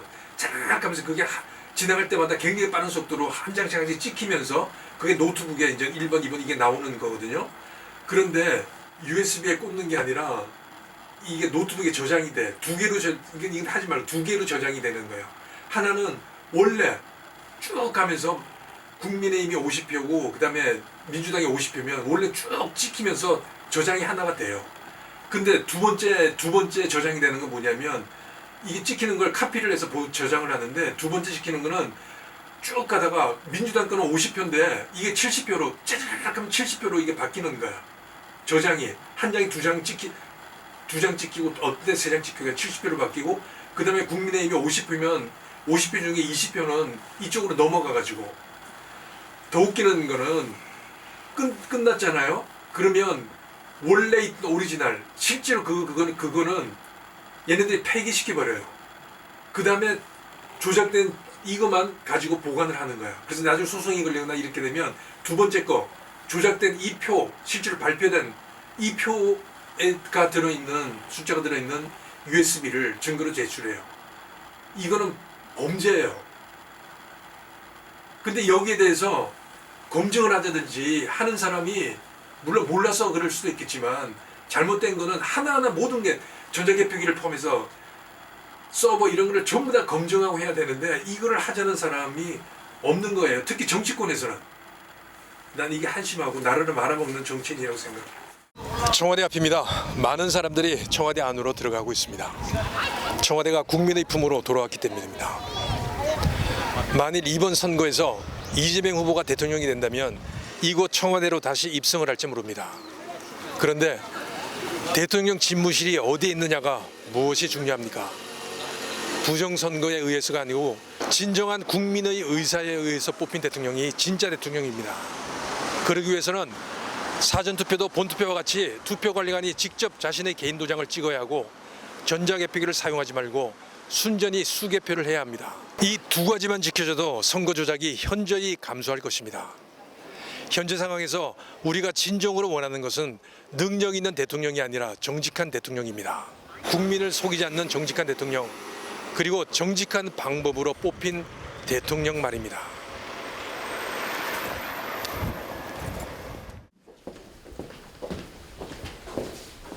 오늘은 특별한 친구를 만나는 날입니다.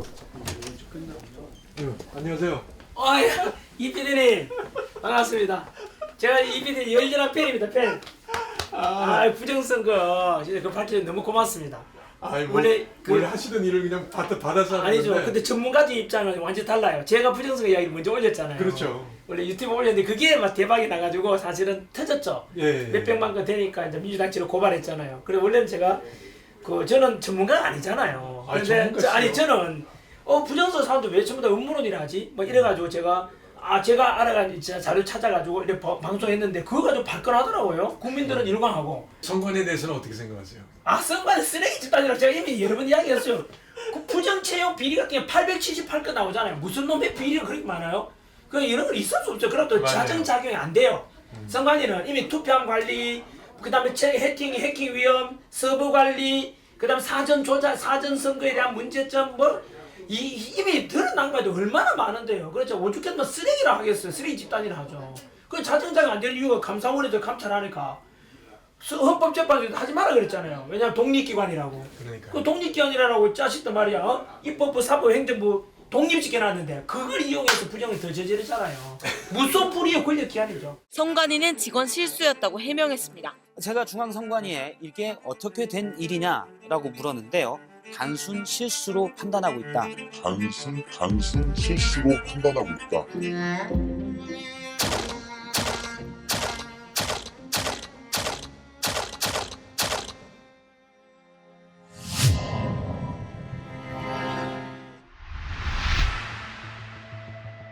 중앙선관위원장은 총리급으로 고위급 인사입니다. 상임위원과 사무총장도 장관급으로 정부의 요직입니다. 지역에는 17개 시도 선관위가 있습니다. 그 아래로 시군구 선관위가 위치합니다. 선관위는 전국 단위의 규모가 큰 정부 조직입니다. 선관위원장은 대법관이 맡고 있습니다. 3.15 부정선거 이후 관례적으로 맡고 있는데 당연직은 아닙니다. 감사원이 실시한 감사에서 충격적인 결과가 나왔습니다. 헌법기관인데 가족회사처럼 운영돼 도덕이나 불법에 대한 불감증이 만연해 있다는 겁니다. 선관위 직원들은 소위 아빠 찬스를 잘 사용하는 것으로 알려져 있습니다. 국가공무원법에 경력 경쟁 채용이 있는데 선관위 직원들은 지방 공무원이 자신들의 자녀를 국가공무원인 선관위로 채용하는 편법을 저지릅니다. 예를 들어 단양군과 옥천군 선관위 직원들은 상대방 선관위에 서로 채용하는 아빠 찬스를 활용했습니다. 이것이 가능했던 이유는 시 군구 선관위가 6에서 7명 정도의 소규모 조직으로 서로 가족같이 지냈기 때문입니다. 고위직도 예외는 아닙니다. 제주 선관위 상임위원은 안성시 지방 공무원인 아들을 서울 선관위 8급 국가 공무원으로 채용하게 했는데 이 과정에서 성적이 더 좋은 경쟁자 2명을 떨어뜨렸습니다. 어떻게 했냐? 아들은 인사기록 카드에 아버지의 이름을 쓰고 아버지와 같이 근무했던 직원이 면접관으로 들어온 것으로 알려졌습니다. 그리고 경쟁자 채점표를 연필로 쓰게 하고 이를 지워서 낮은 점수를 줬다는 겁니다.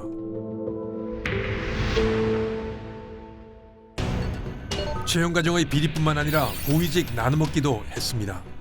4, 5급이 정체되자 규정을 고쳐 3급 티오를 40% 늘렸습니다. 1급으로 승진자가 늘어나자 원래 6년인 1급의 임기를 2년으로 줄여버렸습니다. 그런데 힘 있는 승진자는 3년을 근무하게 했습니다. 한 감사원 국장은 한 기관에서 전국에서 이렇게 동시다발적으로 특혜 채용이 이루어진 건 감사원 생활 24년 만에 처음 본다고 한탄했습니다. 이 인원들은 그러면 다 채용이 불허돼서 다시 근무하지 않고 있습니까? 아닙니다. 지금 일부 계속 근무 중이고요. 국민의힘 이만희 의원의 선관위 보안업체 계약 현황은 충격적입니다. 의원들 중에 이 중요한 선거관리 시스템에 대해 가지고 선관위 직원으로서 사이버 해킹에 대응하기 위한 정보요원이 근무요원이 몇 명인지 아십니까? 6페이지 띄워주십시오. 3명입니다. 정보 보안 업무 담당자가요. 그 중에서 의미 있는 자격증을 가진 속칭 말하는 전문가는 1명입니다, 여러분. 2023년 국정원은 보안점검에서 선관위의 보안 점수를 31점을 줬는데 무허가 업체가 실시한 자체 점검에서는 스스로 100점을 줬습니다. 헌법재판소는 감사원의 선관위 감찰을 고난침해라고 결정했습니다. 헌재는 선관위의 강력한 후견인입니다.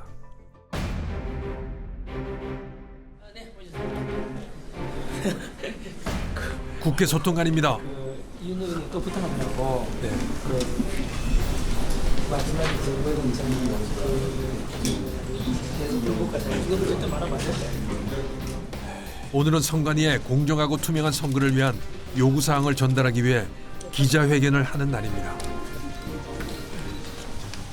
사전투표제는 현재 많은 국민들이 불신해하기 때문에 사전투표 제도를 폐지하자, 또 사전투표 때는 보이콧을 하자, 이런 주장도 많습니다만은 다가오는 6월 3일 이전에 이런 선관위에 아주 쉽게 고칠 수 있는 것만 바꿔도 충분히 국민들로부터 신뢰를 높일 수 있기 때문에 투표율도 높임으로 해서 선관위에 또는 모든 국민들이 바라는 바 민주주의의 근본 실천하는 방법을 생각합니다. 그래서 5가지 요구를 하고자 합니다. 첫 번째, 사전투표관리관에 개인 도장을 투표용지에 직접 날인하도록 하라. 저희의 요구사항은 첫째, 사전투표지에 투표관리관 개인 도장을 찍어야 한다는 것이고, 두 번째는 사전투표 후 투표함을 옮길 때 경찰관, 선관위 직원과 함께 양당 참관인이 대동하고 이후 24시간 교대로 감시, 개표날은 개표장까지 대동합니다. 세 번째, 사전투표자 인원을 정확히 계수할 수 있게 해야 합니다. 참관인이 계수기를 세거나 은행에서 사용하는 대기표를 사용해 사전투표자 수를 정확히 알 수 있게 하라는 겁니다. 네 번째, 사전투표한 봉인지는 뜯을 경우 흔적이 남는 잔류 파쇄형 봉인지를 사용합니다. 다섯 번째, 개표는 먼저 투표한 사전투표함부터 하는 것입니다. 제가 요구한 5가지를 꼭 들어주시길 바라면서 덧붙여서 선관위 시행규칙 이런 개정은 5월 10일 이전까지 개정하면은 가능하다고 알고 있습니다. 이에 대해서 노태학 중앙선거관리위원장이나 그리고 김용빈 사무총장의 공개 답변을 요구합니다. 부정선거에 대해서 취재를 시작하면서 처음에는 의혹을 가지고 시작을 했는데 지금은 확신을 합니다. 제가 2달 전에 부정선거에 대해서 취재를 시작하면서 처음에는 의혹을 가지고 시작을 했는데 지금은 확신을 합니다. 통계 자료는 전부 다 선관위에서 발표한 겁니다. 서울시의 당일 선거하고 사전 선거 득표율을 비교한 거거든요. 일률적으로 윤석열 대표는 사전 투표가 당일 투표보다도 10%가 낮고 이재명 후보는 당일 투표가 10%가 높습니다. 전 지역에서 호남 지방만 빼고 그렇습니다. 이렇게 일률적으로 전국에서 이렇게 나올 확률은 통계학자에 의하면 거의 시경분의 1입니다. 조작에 의하지 않고는 이런 통계가 나올 수가 없습니다. 저는 100% 조작이 있었다고 생각이 들고 다가올 대선에서도 이러한 일이 있을 것이라고 생각합니다. 저는 확신합니다. 저는 이재명 대표에게 부탁드립니다. 지금 현재 그 여론조사나 아니면 탄핵으로 인해서 생긴 이런 분위기로 보면 선거 조작하지 않아도 충분히 당선될 수 있다고 봅니다. 제발 역사적으로 2020년부터 실시된 하고 있는 이 선거 조작을 이번 대선에서는 하지 말고 공정하고 투명한 분위기 속에서 대통령이 되시기를 바랍니다.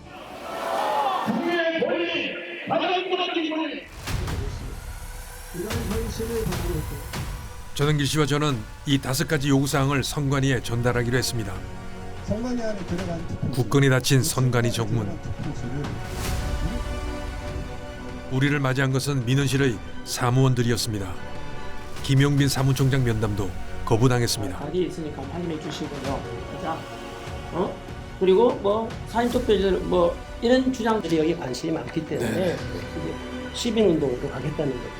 6월 3일 결과가 6월 4일 새벽 결과가 나왔을 때 이게 어떤 식으로 파급 효과가 나오고 그다음에 국민들이 어떤 식으로 저항 운동을 하게 될지 거기에 대해서 승복하지 못한다면 그런 것에 대한 심각성을 충분히 인식을 하셔서 위에다 보고를 하실 때 충분히 보고가 잘 되기를 바라고 오늘 김용민 사무총장이 나와서 뵐 줄 알았어요. 물론 뭐 바쁘겠지만 근데 되게 그 부분에 만나지 못한 것에 대해서는 굉장히 섭섭하게 생각합니다.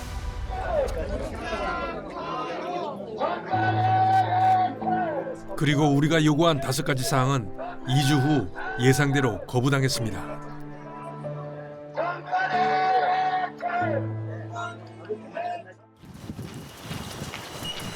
2030 부정선거 파이터스, 이제는 젊은이들이 나섰습니다. 여전히 꽤 많은 국민들이 네. 부정선거를 믿지 않는 사람들도 있어요. 네. 근데 이제 서진 학생은 그거를 서진 씨는 이제 네. 믿고 있잖아요. 확신을 가지고. 네. 그렇게 믿지 못하고 부정선거를 음모론이라고 이야기하는 그 네. 사람들 국민들한테 네. 한 말씀만 좀 해주십시오. 카메라. 네. 이게 한 말으로 끝날지 모르겠어요. 짧게 끝날지 모르겠는데 저는 일단 이렇게 말씀드리고 싶어요.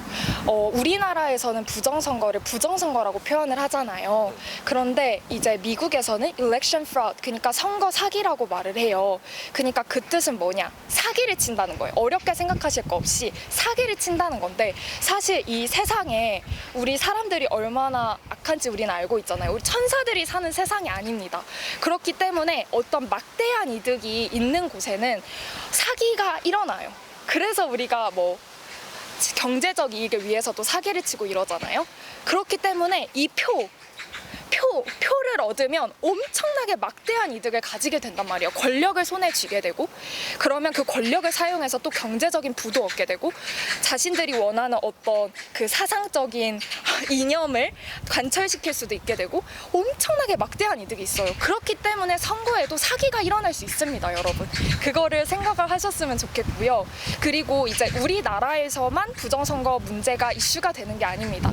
정말 전 세계적으로 부정선거 문제는 이슈가 되고 있어요. 여러분이 아시듯이 미국도 그렇고요. 뭐 중국 공산당이 선거에 개입했다라는 말은 레거시 미디어에서도 많이 다룹니다. 우리나라에서도. 그런데 왜 유독 우리나라의 투표에 대해서는 그렇게 음모론으로 몰아갈까요? 부정선거 의혹만 제기해도. 정말 이상하지 않습니까? 왜냐하면 우리나라는 중국에 제일 가까운 나라잖아요. 그런데 중국이 온갖 멀리 있는 세계 각국의 선거에 개입을 한다는데 가장 가까운 우리나라에는 개입하지 않겠습니까? 그래서 저는 이런 식으로 조금 마음을 여시고 보신다면 좀 더 객관적으로 이 문제가 보일 것이라고 생각을 합니다. 그리고 마지막으로 말씀을 꼭 드리고 싶은 것은 레거시 미디어를 맹신하지 말라는 것입니다. 지금까지 레거시 미디어에서 얼마나 많은 거짓말을 해왔는지를 생각을 해보시면 될 거예요. 단지 부정선거 문제가 아니라 정말 많은 사안들에 대해서 레거시 미디어가 얼마나 왜곡을 해왔는가, 그리고 레거시 미디어에서 음모론으로 몰았던 것이 나중에 진실로 밝혀진 일이 얼마나 많았는가, 그거를 생각해 보신다면 부정선거 문제 또한 이게 어쩌면 거짓말일 수 있구나, 그리고 그들이 왜 그렇게까지 이거를 은폐하는 걸까를 좀 생각해 보시면 좋겠어요. 왜냐하면은 만약에 정말 떳떳하다면요, 선관위도 제대로 수사를 받겠죠. 제대로 자기들이 억울해서라도, 그렇게 말도 안 되는 누명을 쓰는 게 억울해서라도 자신들이 다 밝히려고 할 겁니다. 선거인 명부든 서버든 마찬가지로 다 밝히려고 할 겁니다.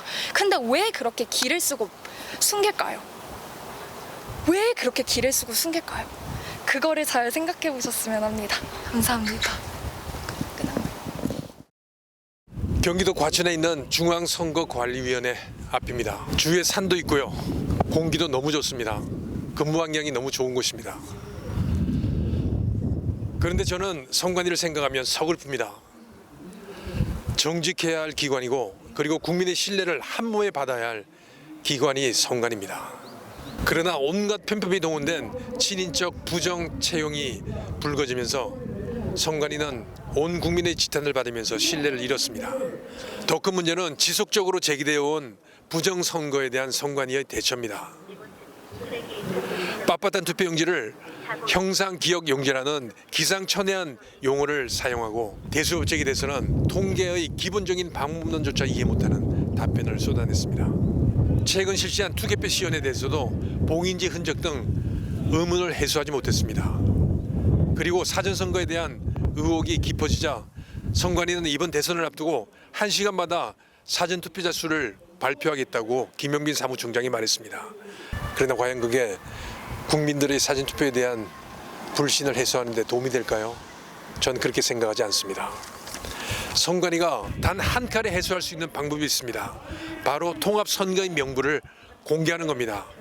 통합선거인 명부를 공개해서 그 속에 있는 사전투표자 수와 선관위가 발표하는 사전투표자 수가 일치하는지를 확인하고, 그리고 통합선거인 명부에 있는 사전투표자를 하나하나 실제 투표했는지를 확인하면, 그래서 맞으면 모든 의혹이 해소되고 선관위는 국민의 신뢰를 다시 회복할 수 있습니다. 가장 쉽게 국민들의 의혹을 해소할 수 있는 방법을 두고 온갖 자질구레한 답변을 늘어놓는 선관위의 행태가 불쌍하기까지 합니다. 파렴치한 종북 반국가 세력들을 일거에 척결하고 자유 헌정 질서를 지키기 위해 비상계엄을 선포합니다.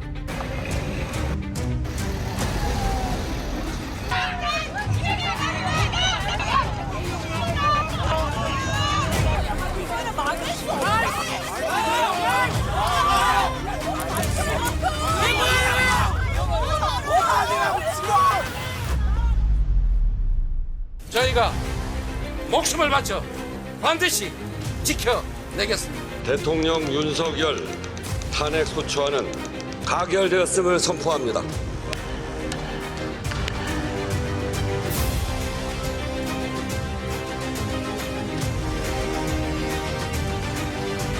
선관위의 전산 시스템을 전반적으로 스크린할 수 있으면 해봐라. 선거가 전부 부정이어서 믿을 수 없다 하는 그런 음모론을 제기하는 것이 아니라 팩트를 확인하자는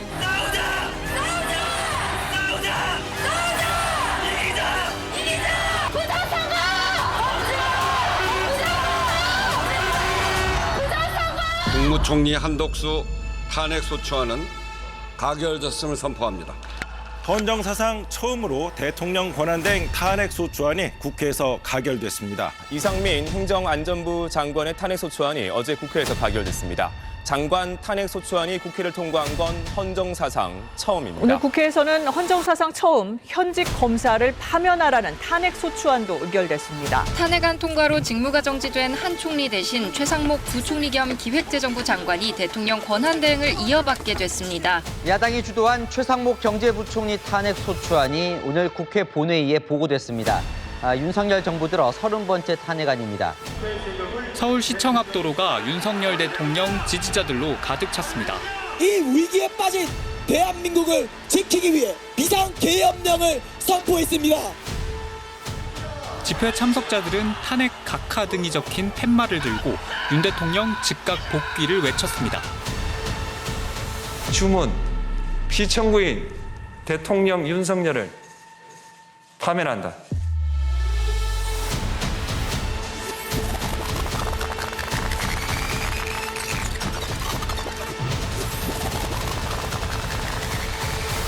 정당별 의석수 더불어민주당과 더불어시민당 180석, 미래통합당과 미래한국당 103석, 정의당 6석, 국민의당 3석, 열린민주당 3석, 무소속 5석으로 300개 의석이 최종 확정됐습니다.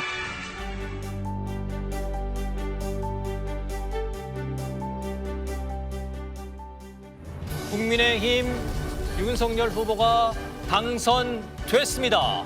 국민의힘 윤석열 후보, 대한민국의 새로운 대통령으로 당선됐습니다.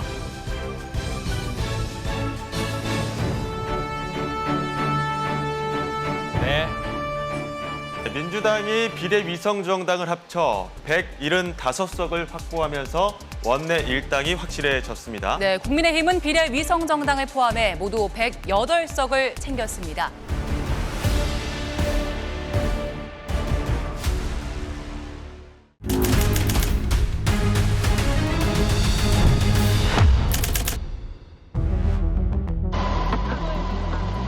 전자개표기가 각 투표지의 이미지를 촬영해서 올립니다. 자동으로 숫자가 계산돼 더해집니다. 그런데 경기도 덕양구 선거구의 경우 계속해서 이재명 후보의 표만 집계됩니다. 1년 번호가 3,000번이 넘어갔는데도 예외 없이 1번 투표지만 나옵니다. 투표지는 여기저기서 모아지고 그걸 개표기에 넣는 겁니다.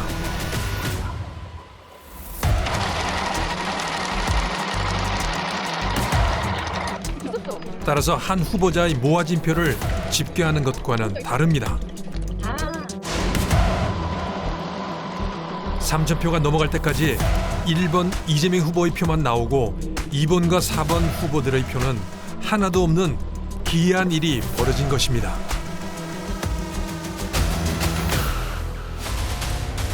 봉투에서 빳빳한 투표지들이 나옵니다.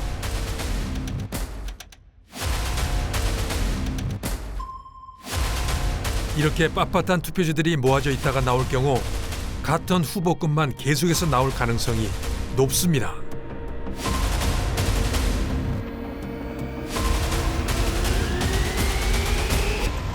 이상한 투표지들은 곳곳에서 발견됩니다. 붙어있는 투표지, 투표소에서는 발견될 수 없습니다. 인쇄소에서 바로 나온 것이라면 옆에 잘리다만 종이가 붙어 나올 수 있습니다. 사전투표 첫날, 젊은 여성이 서울의 한 투표소에 등장합니다. 다른 투표자들처럼 여유로운 모습입니다. 보통 이제 서대문구 같다. 3분 뒤 투표를 마치고 나오면서 신분증을 지갑에 넣습니다. 그리고 22분 후 이 여성은 투표소에 다시 등장합니다.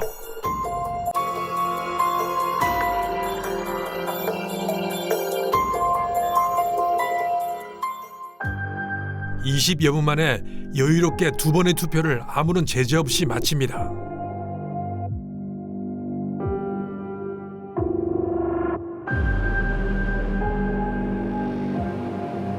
서울의 부촌, 등산복 차림의 남성이 여러 장의 신분증을 챙깁니다.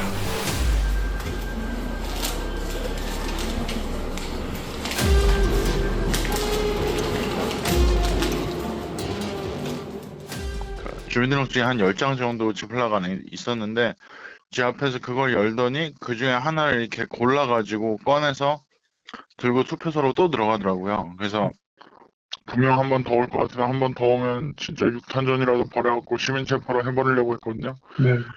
근데 네 번째로 또 왔어요. 한 2시간 정도 뒤에. 또 왔는데 그때 이제 손주를 데리고 왔다. 중복 투표를 수차례 한다 하더라도 얼굴로 확인이 안 되면 선관위 서버는 확인을 할 수 없는 치명적인 오류를 가지고 있습니다.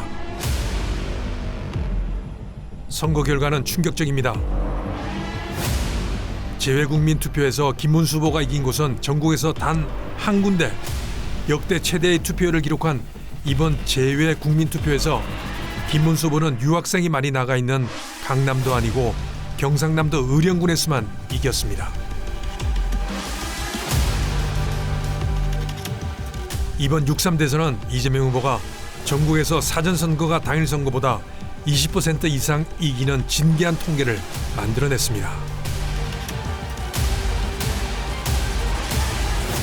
반면 김문수 후보는 전국에서 사전이 당일보다 25%나 낮습니다. 이와 같은 패턴은 전국에서 균일하게 나타납니다. 이것도 기이한 현상입니다. 전라도에서는 지난 대선보다 격차가 더 커졌습니다. 그렇게 비슷하게 쭉 전국적으로 나온다는 거는 결국 외부의 개입이 있고 조작이 됐다는 거를 반증하는 건가요?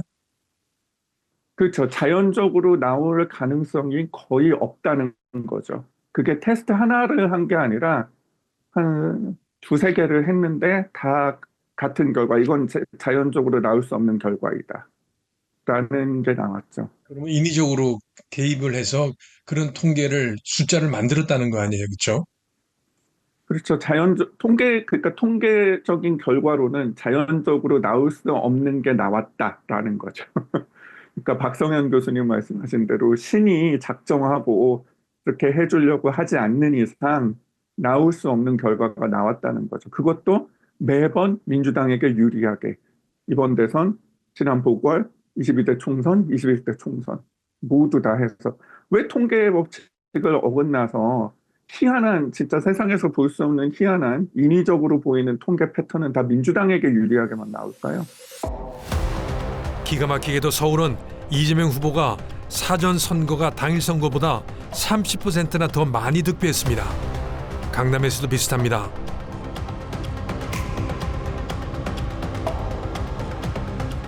김문수 후보는 사전이 30% 가까이 낮은 이상한 패턴을 보입니다.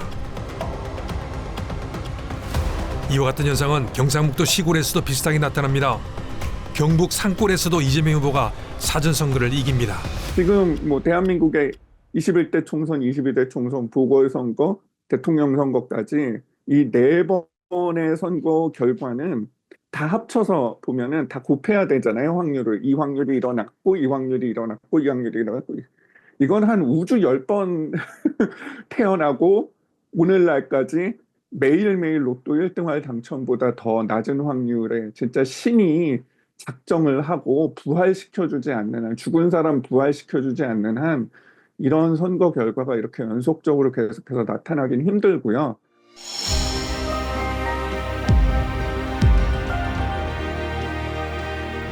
온갖 부정과 불법이 전국의 각 투표소에서 저질러졌다. 관권과 금권이 총동원된 사상 최대 부정선거였다. 그 결과 자유당 정권은 이승만 92%, 이기붕 78%라는 압도적인 승리를 얻게 된다. By now, 30,000 risked battle with the police. Not even a tyrant like Ree could go on ruling in face of this.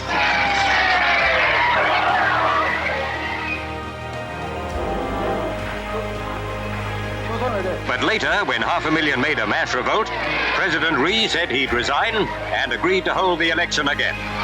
It seemed like victory for justice in South Korea. 전화를 받지 않아 B 소리 이후 음성 사상으로 연결됩니다. 양정철 원장님, 저 이영덕 PD입니다. 지금 부정선거에 대해서 다큐멘터리를 만들고 있는데요. 그 취재를 하다 보니까 부정선거의 배후에 양 원장님께서 있다고 많은 분들이 이야기를 하거든요. 실제로 제 취재 결과도 그렇고. 그래서 거기에 대한 입장을 좀 듣고 싶고요. 그리고 일전에 중국을 방문해서 텐센스를 갔잖아요. 가서 어떤 협의를 하는지도 제가 궁금합니다. 부정선거에 대한 입장에 대해서 질문을 하고 싶으니까 제 번호를 남길게요. 연락 주시면 만나서 인터뷰를 하고 있습니다. 010 고맙습니다.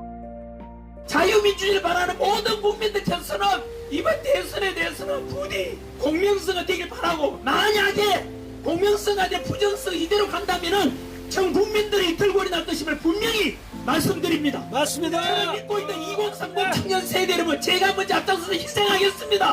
얻고자 하는 거 없습니다. 저는 어느 후보가 유리하도록 불리하도록 그걸 말하는 게 아니지 않습니까? 그 마지막 남은 사전투표만이라도 국민들이 원하는 대로 공명선거 하자는데 이게 뭐가 잘못됐습니까? 뭐가 잘못됐습니까? 제가 앞장서서 희생할 테니까 2030 세대 여러분, 여러분들이 살아갈 대한민국에 보다 공정하고 투명한 선거가 될 수 있는 민주주의의 가장 중요한 게 주권 행사인데, 이 주권 행사마저 이렇게 묵살된다면 그동안 80 넘은 할머니께서 한 표라도, 내 한 표라도 도둑맞고 싶지 않아가지고 투표하러 나오는데 그거마저도 외면한다면 이게 민주주의입니까? 이건 민주주의는 죽은 것입니다. 마지막 경고이자 부탁입니다. 만약에 이것 안 들어준다면 저는 분명히 선포합니다. 이번 대선에 대해서 불복운동을 할 수 있다는 걸 분명히 말씀드립니다. 한 번 더 말씀드립니다. 국민 저항권을 발동할 것입니다. 제 진정성은 전달드리고 싶습니다. 부디 받아들여주기를 간절히 바랍니다. 대한민국이 이대로 무너져서는 안 된다고 생각합니다.